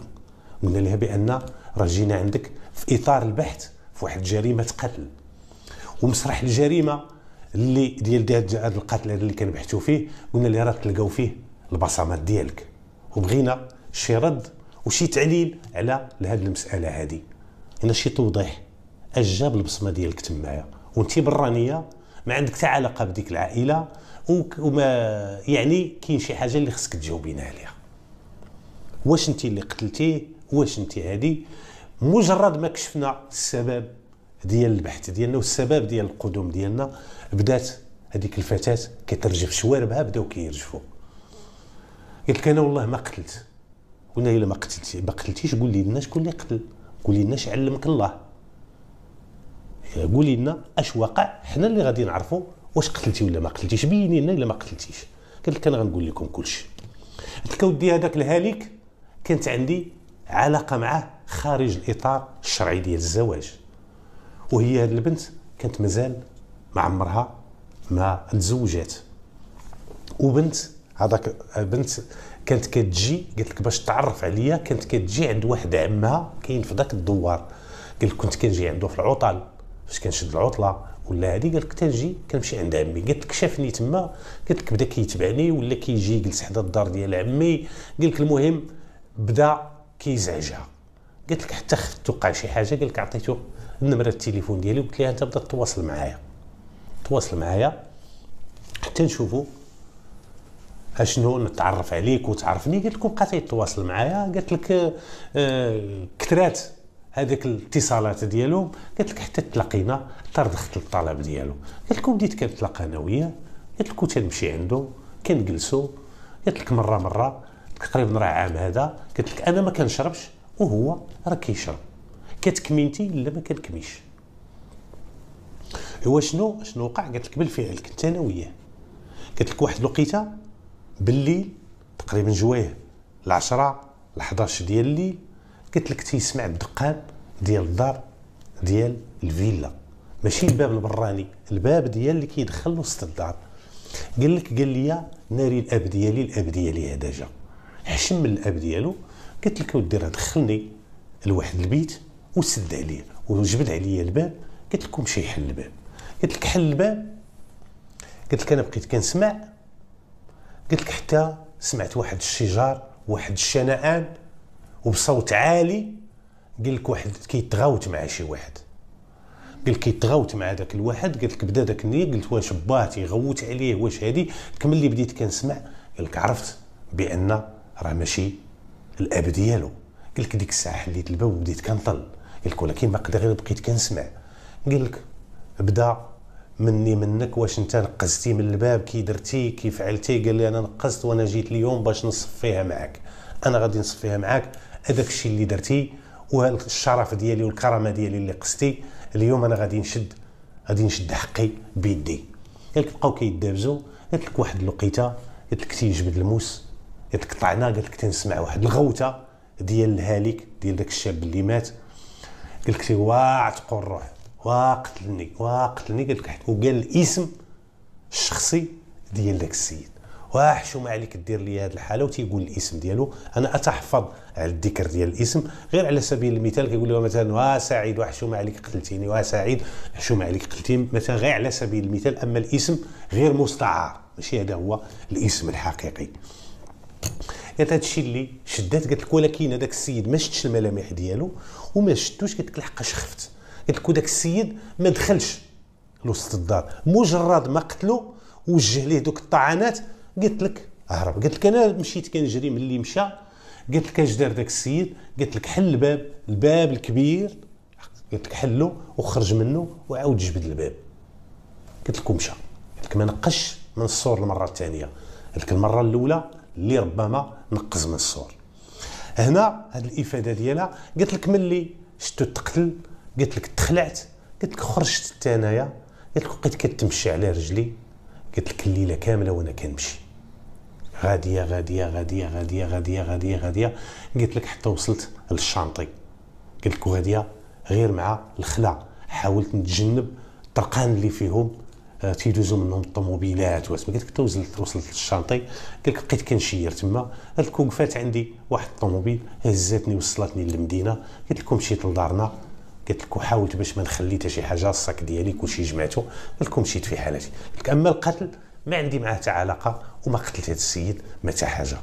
دار الاتصال بالنيابه العامه، تعطات التعليمات بالوضع ديالها تحت التدابير ديال الحراسه النظريه، لحقاش عندها هنا على حسب الاقوال ديالها، على حسب ما جاء في الاقوال ديالها راه كتثبت بانها ما بلغاتش عدم التبليغ عن جريمه رغم العلم بوقوعها. يعني دارت واحد الفعل يجرمه القانون ومخالف للقانون ويعاقب عليه القانون. هنا دارت تحت التدابير ديال الحراسه النظريه. من بعد غادي نشوفوا شكون هو، لحقاش عندنا غير اسم الشخصي ديال داك السيد. غنشوفوا شكون اللي عنده عداوه مع هذا الشاب وبنفس الاسم الشخصي باش نحاولوا نبحثوا معاه. ونسيت ما درتش النتيجه ديال التشريح الطبي. التشريح الطبي اكد بان السيد راه مات نتيجه دوك الطعنات القاتله، واكد التشريح الطبي بان الهالك راه كان في حاله سكر لحقاش تلقات الكحول في المعده ديالو. عفوا، هذه كلها معطيات كشف عليها التشريح الطبي. نرجعوا للبحث ديالنا. درنا عده تحريات تما في الدوار. شكون اللي عنده اللي كيحمل نفس الاسم الشخصي وعنده شي عداوه مع هذا السيد هذا؟ في البدايه اللي سولناه ما كيقول لنا حتى شي حاجه، ولكن ما فقدناش الامان وحاولنا نتصلوا بمجموعه ديال الجهات، مجموعه ديال المصادر، اعوان السلطه، كاع الناس المعارف ديالنا، حتى جمعنا اكبر عدد ديال المعطيات وتوصلنا بان راه كاين واحد الشاب راه عنده كاينه ضغينه وعداوه بينه وبين الهالك وعنده نفس الاسم الشخصي. مشينا عنده الدار ديالو، كان في الدوار اللي قريب لديك الفيلا تما فين كيسكن. قلبنا عليه، كان واجهنا الاب ديالو، سولنا عليه اش كيجيك فلان. قال لك الابن ديالي فينا هو؟ قال لك اودي راه غادي يكون غا في الفلاحه تيفلح. قلنا ليه صيفط ليه شي واحد باش يعيط ليه. قال لك انا غادي نصيفط شي واحد باش يعيط ليه. بقينا كنتسناو تما ما جاش. جا واحد الدري صغير، كتعرفوا الدراري الصغار كاينه البراءه ما تيعرفوش. قال لي راه مشيت عنده عمي، كان صافط واحد الدري صغير، قال لي راه مشيت عنده عمي راه لقيته تما، وراه قلت ليه راه قال لك عمي اجي راه كاين معاه جدارميه. قال لي راه حط ديك الصابه اللي كانت عنده، قال لي وراه هرب مشى. هنا مادام هرب يعني راه كما كيقولوا بالعاميه راه فكرشو العجينه. ما يمكنش الانسان كيكون بريء وما فكرشوش العجينه وما عندوش علاش يخاف غادي يهرب، ما يمكنش. هنا تقوات الشكوك ديالنا بخصوص هذا الشاب هذا، وقررنا لضروره البحث باش نديروا تفتيش في الدار ديالو. بعد الحصول على الموافقه الكتابيه ديال الاب ديال هذا المعني بالامر، دخلنا للدار ودرنا التفتيش، واحد التفتيش دقيق. هذه العمليه التفتيش اللي دارت وسط الدار عطات نتيجه ايجابيه، وواحد النتيجه اللي غادي بالموجب ديالها غادي نحدثوا واحد التقدم كبير في البحث. شنو هي النتيجه؟ لقينا واحد الصباط داير بحال البروتكان داير بحال شي صاب، بحال البوتيوات، بحال البوتيو تقريبا، ولكن كانوا عنده الخيوط. هذيك الرسمه اللي عنده في السميله ديال داك الصباط اللي لقينا في الدار مطابقه لذاك الاثار اللي هزيناه من الفيلا، البلاصه منين نقز هذاك الجاني. بعد المقارنه ديال القياس وبعد المقارنه ديال الرسمه كان تطابق في كل شيء. حجزنا داك الحذاء واستمعنا للاب ديالو، والاب ديالو قال لنا راه غادي نحاول باش نجيبو في اقرب وقت، راه غادي نقنعو باش يسلم راسو. دينا داك الصباط، سولنا قال لك علاش ديتو الصباط؟ قلنا له ودي ديناه لضروره البحث، ملي يجي ولدك راه كبير وغادي يعرف علاش دينا هذا الصباط هذا. علاش ما دينا لكش هذه ولا هذه دينا حيت كيهمنا هذا الصباط هذا. ومشينا هنا درنا اتصال بالنيابه العامه، قال لك مادام لقيتوا هذا الصباط ومادام السيد هرب، سمعكم بانكم جايين عنده هرب، ديروا ليه مذكره بحث. درنا مذكره بحث وبقينا كنقلبوا على داك السيد، وسخرنا جميع الجهود ديالنا وجميع الامكانيات ديالنا قصد القاء القبض على هذا السيد، لان الامر كيتعلق بواحد جريمه قتل، ماشي شي حاجه سهله. راه انسان اللي مشى، روح هذيك، يعني راه فاش تكون شي جريمه قتل في شي مركز ولا، راه جميع العناصر كيكرسوا المجهودات ديالهم لديك الجريمه، واخا كيكون ما معنيش بالبحث ولكن ما كيدخرش شي جهد الى على شي معلومه ولا حصل عليها ولا كيجيبها الفريق اللي مكلف بالبحث وكيزودهم بها. يعني جميع العناصر كانوا مسخرين المجهودات ديالهم، وكانوا كيتواصلوا كل واحد بالمصدر ديالو، وكنتعقبوا وكنجمعوا اكبر عدد على هذا السيد حتى توصلنا بانه راه كيقضي الليله في واحد القوربي كتعرفوه، هذاك البويت اللي كيكون وسط الفارم ومبني غير بالقصب. تحرينا وعرفنا البلاصه، نعتوها لنا الناس فين هذاك الملجأ فين كيتخزن، وبقينا كنترصدوه.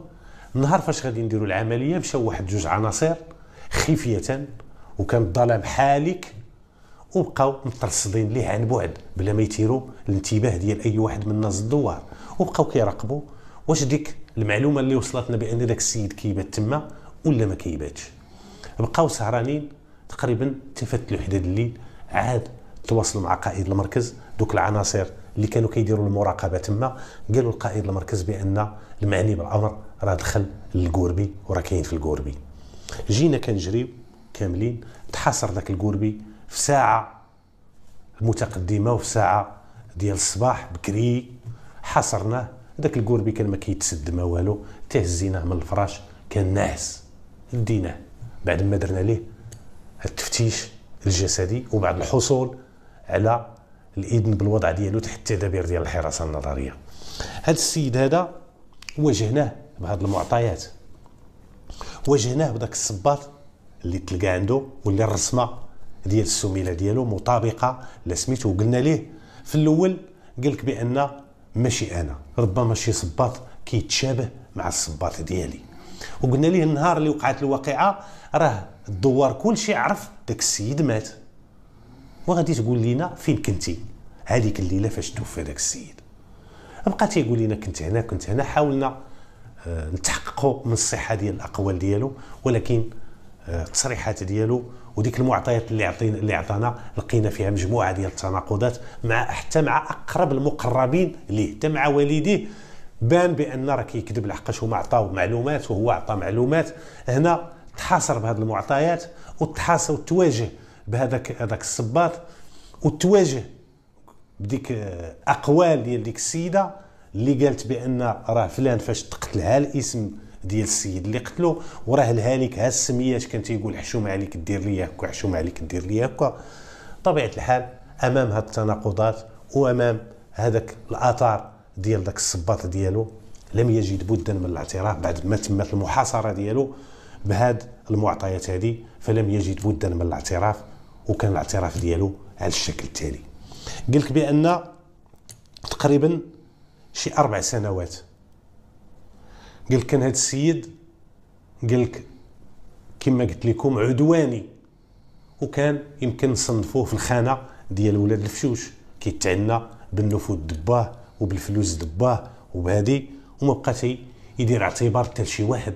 قال لك كتعجبو شي بنت في الدوار قال لك بزز خصو يديها.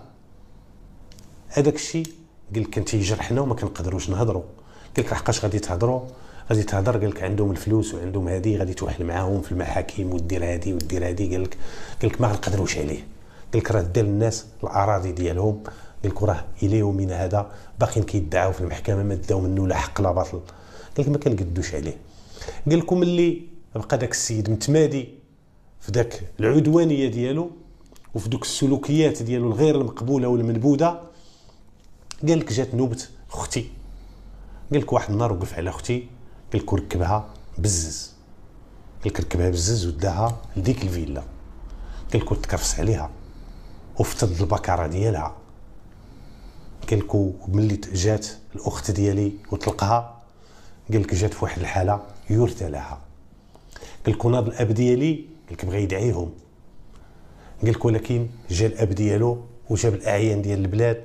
قال لك تفاصل مع الاب ديالي بالفلوس بواحد المبلغ مالي كبير وكبير بزاف باش يسكت على الشرف ديالو، باش تشوفوا راه كاين نماذج اللي يقدر يبيع الشرف ويبيع الكرامه ديالو. لا حول ولا قوه الا بالله. قاش بحال هاد المواقف راه شرفك، هذاك راه شرف بنتك، شرف بنتك راه شرفك، وكرامه بنتك راه كرامتك. ولو ما عرفت باش يكون خصك دير اللي عليك وتشد حق بنتك، اما باش تبيعه بالفلوس وتنازل على حق بنتك هذاك سلوك غير مقبول وسلوك مرفوض رفضا قاطعا من منظوري الشخصي. المهم قال لك تنازل الاب. قال لك حاولت انايا نقول الاب لا ما تنازلش. قال لك ولكن الاب ديالي باع الشرف ديال اختي. قال لك اختي تعقدات. قال لك وداك الشيء تانا عقدني. قال لك ما بغيتش ننساها واخا سمح الاب. قال لك ودازت عليها. قال لك وعطيته وقت. قلت دازت عليها دابا 3 سنين. قال لك تنسات الهضره. قال لك وقررت باش ننتقم من الشرف ديال الاخت ديالي، يعني جريمه الشرف. قال لك قررت باش ننتقم، وداك الشيء اللي دار لاختي ما يدوش مرور الكرام وما يدوش بدون عقاب. قال لك قررت مادام الاب هو اللي خصو يشد ليها حقها راه باع حقها. قال لك بديت كنترصد المعني بالامر وبديت كنجمع عليه المعطيات. انت كاين انت. قال لك كنت كنتبعو. قال لك كان في الغالب ديال الاحيان كنت يجي مع الاصدقاء ديالو. قال لك وانا غادي ننفذ العمليه بوحدي. قال لك ما يمكنش فاش يكونوا الاصدقاء ما كنبغيش نمشي. قال لك بقيت كنترصد الحركات ديالو وقت ما جا قال لك كنتعقبوا. قال لك حتى لهاد المره قال لك شتو جاب بوحدو. قال لك البنت انا ما فراسيش واش كاينه البنت تما. قال لك البنت الا جات قال لك راه جات من مور فاش مشى هو وجبها شي واحد، وجبها شي طاكسي، وجبها شي طوموبيل. قال لك الله اعلم. قال لك غير هو عرفتو بان جاب بوحدو. قال لك ما كانتش معاه البنت. قال لك ملي عرفتو كاين بوحدو قال لك كنعرفو فاسق، نعرفو ديما كيشرب ومبلي بالشرابات ومبلي. قال لك قلت اليوم غادي نصفيه عليه. هذاك الشيء اللي كان. قال لك شربت حتى انايا. قال لك حتى ما بقيتش كنشوف قدامي. قال لك مشيت. قال لك درت دوك 2 ياجورات.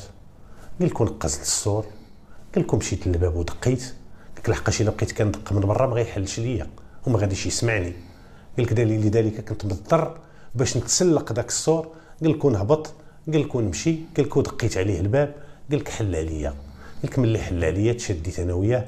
قال لك الباب كنت داير الموس عفوا اداه الجريمه. قال لك كنت دايره في الجيب اللوراني. قال لك غير منه. قال لك ملي بدا يطلع في الهضره وداك التفرعين الخاوي ديالو قال لك جبت الموس، قال لك بديت عليه بالطعنات، وكانت عده طعنات، وكانت هاد الطعنات قاتله. قال لك ضربته تما، قال لك زدت مع الطريق، حليت الباب الكبير قال لك ديال الفيلا، قال لك وخرجت. قلنا لي اداه الجريمه فين رميتيها؟ قال لك راه رميتها في الغابه المجاوره في واحد البلاصه. هنا اعترف باقتراف الجريمه ديالو، واعترف بالدافع ديال هذه الجريمه اللي هي جريمه الشرف، والشرف هو اللي خلاه يرتكب هذه الجريمه هذه، لان اختو كانت تعرضات للاغتصاب وافتضاد البكاره، وكيسمع الهضره من عند الناس بطبيعه الحال، والاب ديالو باع الشرف ديال البنت، هو بقات كتحرق ليه في قلبه حتى شد حقه بيدو. قال لك هادشي اللي كان في النازله. من بعد مشينا معاه ومشينا للبلاصه اللي قال لك راه رمى فيها اداه الجريمه، درنا واحد الحمله تمشيطيه تما. هذه العمليه تكلات بالنجاح، وتمكنا باش نلقاو هذيك السكين وهذيك اداه الجريمه اللي استعملها الجاني في هذه الجريمه ديال القتل. حجزناها، وكانت باقي عليها بقع ديال الدم، يبس عليها الدم، تحجزات لان اداه الجريمه هذيك. ومن بعد دار الاتصال بالنيابه العامه، تعطات التعليمات بالوضع ديالو كما قلت لكم خلاص سابقا تحت التدابير ديال الحراسه النظريه. والغد ليه مشينا درنا اعاده التمثيل ديال الجريمه. هذا الاجراء هذا تم التوثيق ديالو بمجموعه ديال الصور. هذيك الصور كونت اللوحه الفوتوغرافيه عفوا اللي غادي ترفق مع المسطره. ملي وجدت المسطره ديالو، واحد المسطره اللي كان فيها مجهود كبير، وكان فيها عده تحريات وعده تصريحات اتخذات، وتكلت بالنجاح بفضل الله وبفضل المجهودات ديال جميع الزملاء اللي كانوا مكلفين بالبحث. من بعد ما كمل الوقت القانوني، وبعد ما دار تمديد لمده 24 ساعه، كملت المده القانونيه ديال الحراسه النظريه، وبعد ما وجدت المسطره تقدم المعني بالامر رفقه ديك الفتاه اللي كانت حضرات اثناء اقتراف الجريمه واللي كانت مخزونه. تقدموا امام انظار السيد الوكيل العام بعد الاستنطاق ديالهم، اكدوا الاقوال ديالهم اللي جات في محاضر ديال الضابطه القضائيه، ومن بعد حالهم على قاضي التحقيق. قاضي التحقيق دار لهم ايداع بعد ما استنطقوهم، وبعد ما استكملوا جميع مراحل التحقيق وجد الملف ديالهم، تحال الملف ديالهم على القضاء، وكان صدر القضاء احكام ابتدائيه واستئنافيه. ولكن الحكم النهائي الحائز لقوه الشيء المقضي به اللي صدر في حق هاد الجوج هادو هو 3 سنوات لديك الفتاه بائعه الهوى، و20 سنه لذاك الشاب، هذاك الشاب مسكين اللي مشى وقتل وارتكب جريمه بدافع الدفاع عن الشرف ديال الاخت ديالو. وهنا شكون اللي غلط وشكون السبب في هذه المأساة هذه كامله؟ هو الاب ديال هذا المجرم. لحق شكون مشى دعا ومشى تبع المسطره وتبع القانون وشد الحق لبنته، ما غاديش يدير هذا الشاب هذه الجريمه. ولكن ملي كيشوف الاب ديالو راه باع الشرف ديال اختو وهو ما تسرطات ليش، بقى حاقد وبقى محتفظ بداك الشيء، داك الغل بقى محتفظ به في القلب ديالو حتى تنسات الهضره، وقرر باش ينتقم وانتقم. وكما قلت لكم الدافع هو الانتقام. نتمنى باش تخاض عبر من هاد القصص، ونتمنى من الشباب ولاد الفشوش باش يراجعوا الاوراق ديالهم ويعرفوا واش كيديروا، حقاش الحقره راه خايبه، راه بقى تحقر في الانسان تحقر فيه، واحد النهار راه غادي يطول، حقاش الضغط يولي الانفجار، وتبدا تعنى بفلوس باك وسميتو ماشي تربيه. كما اوجه نداء الاباء اللي الميسورين باش يربيو ولادهم احسن تربيه، يربيهم على الاحترام ديال الاخر، وما يترماوش على الاخر، وما يديوش ديال الاخر، وما يحقروش الاخر. نتمنى هاد الرسائل باش توصل، لحقاش ما ربيتيش راه ديك التربيه العوجه راه يقدر تديه باش توقع شي كارثه وغادي تندم حيث لا ينفع الندم. نتمنى الرسائل ديالي والنداءات ديالي توصلوا تلقى اذان صاغيه، كما اتمنى نكون توفقت في السرد ديال هذه القضيه، واتمنى ان اكون عند حسن الظن ديالكم. وكما العاده اغتنم الفرصه لارحب بالمنخرطين الجدد بالقناه، ونقول لهم الف مرحبا وبين احضان بين افراد العائله الكبيره ديالنا. في الختام اترككم في حفظ الله ورعايته، واستودعكم الله الذي لا تضيع ودائعه، والى حلقه قادمه ان شاء الله.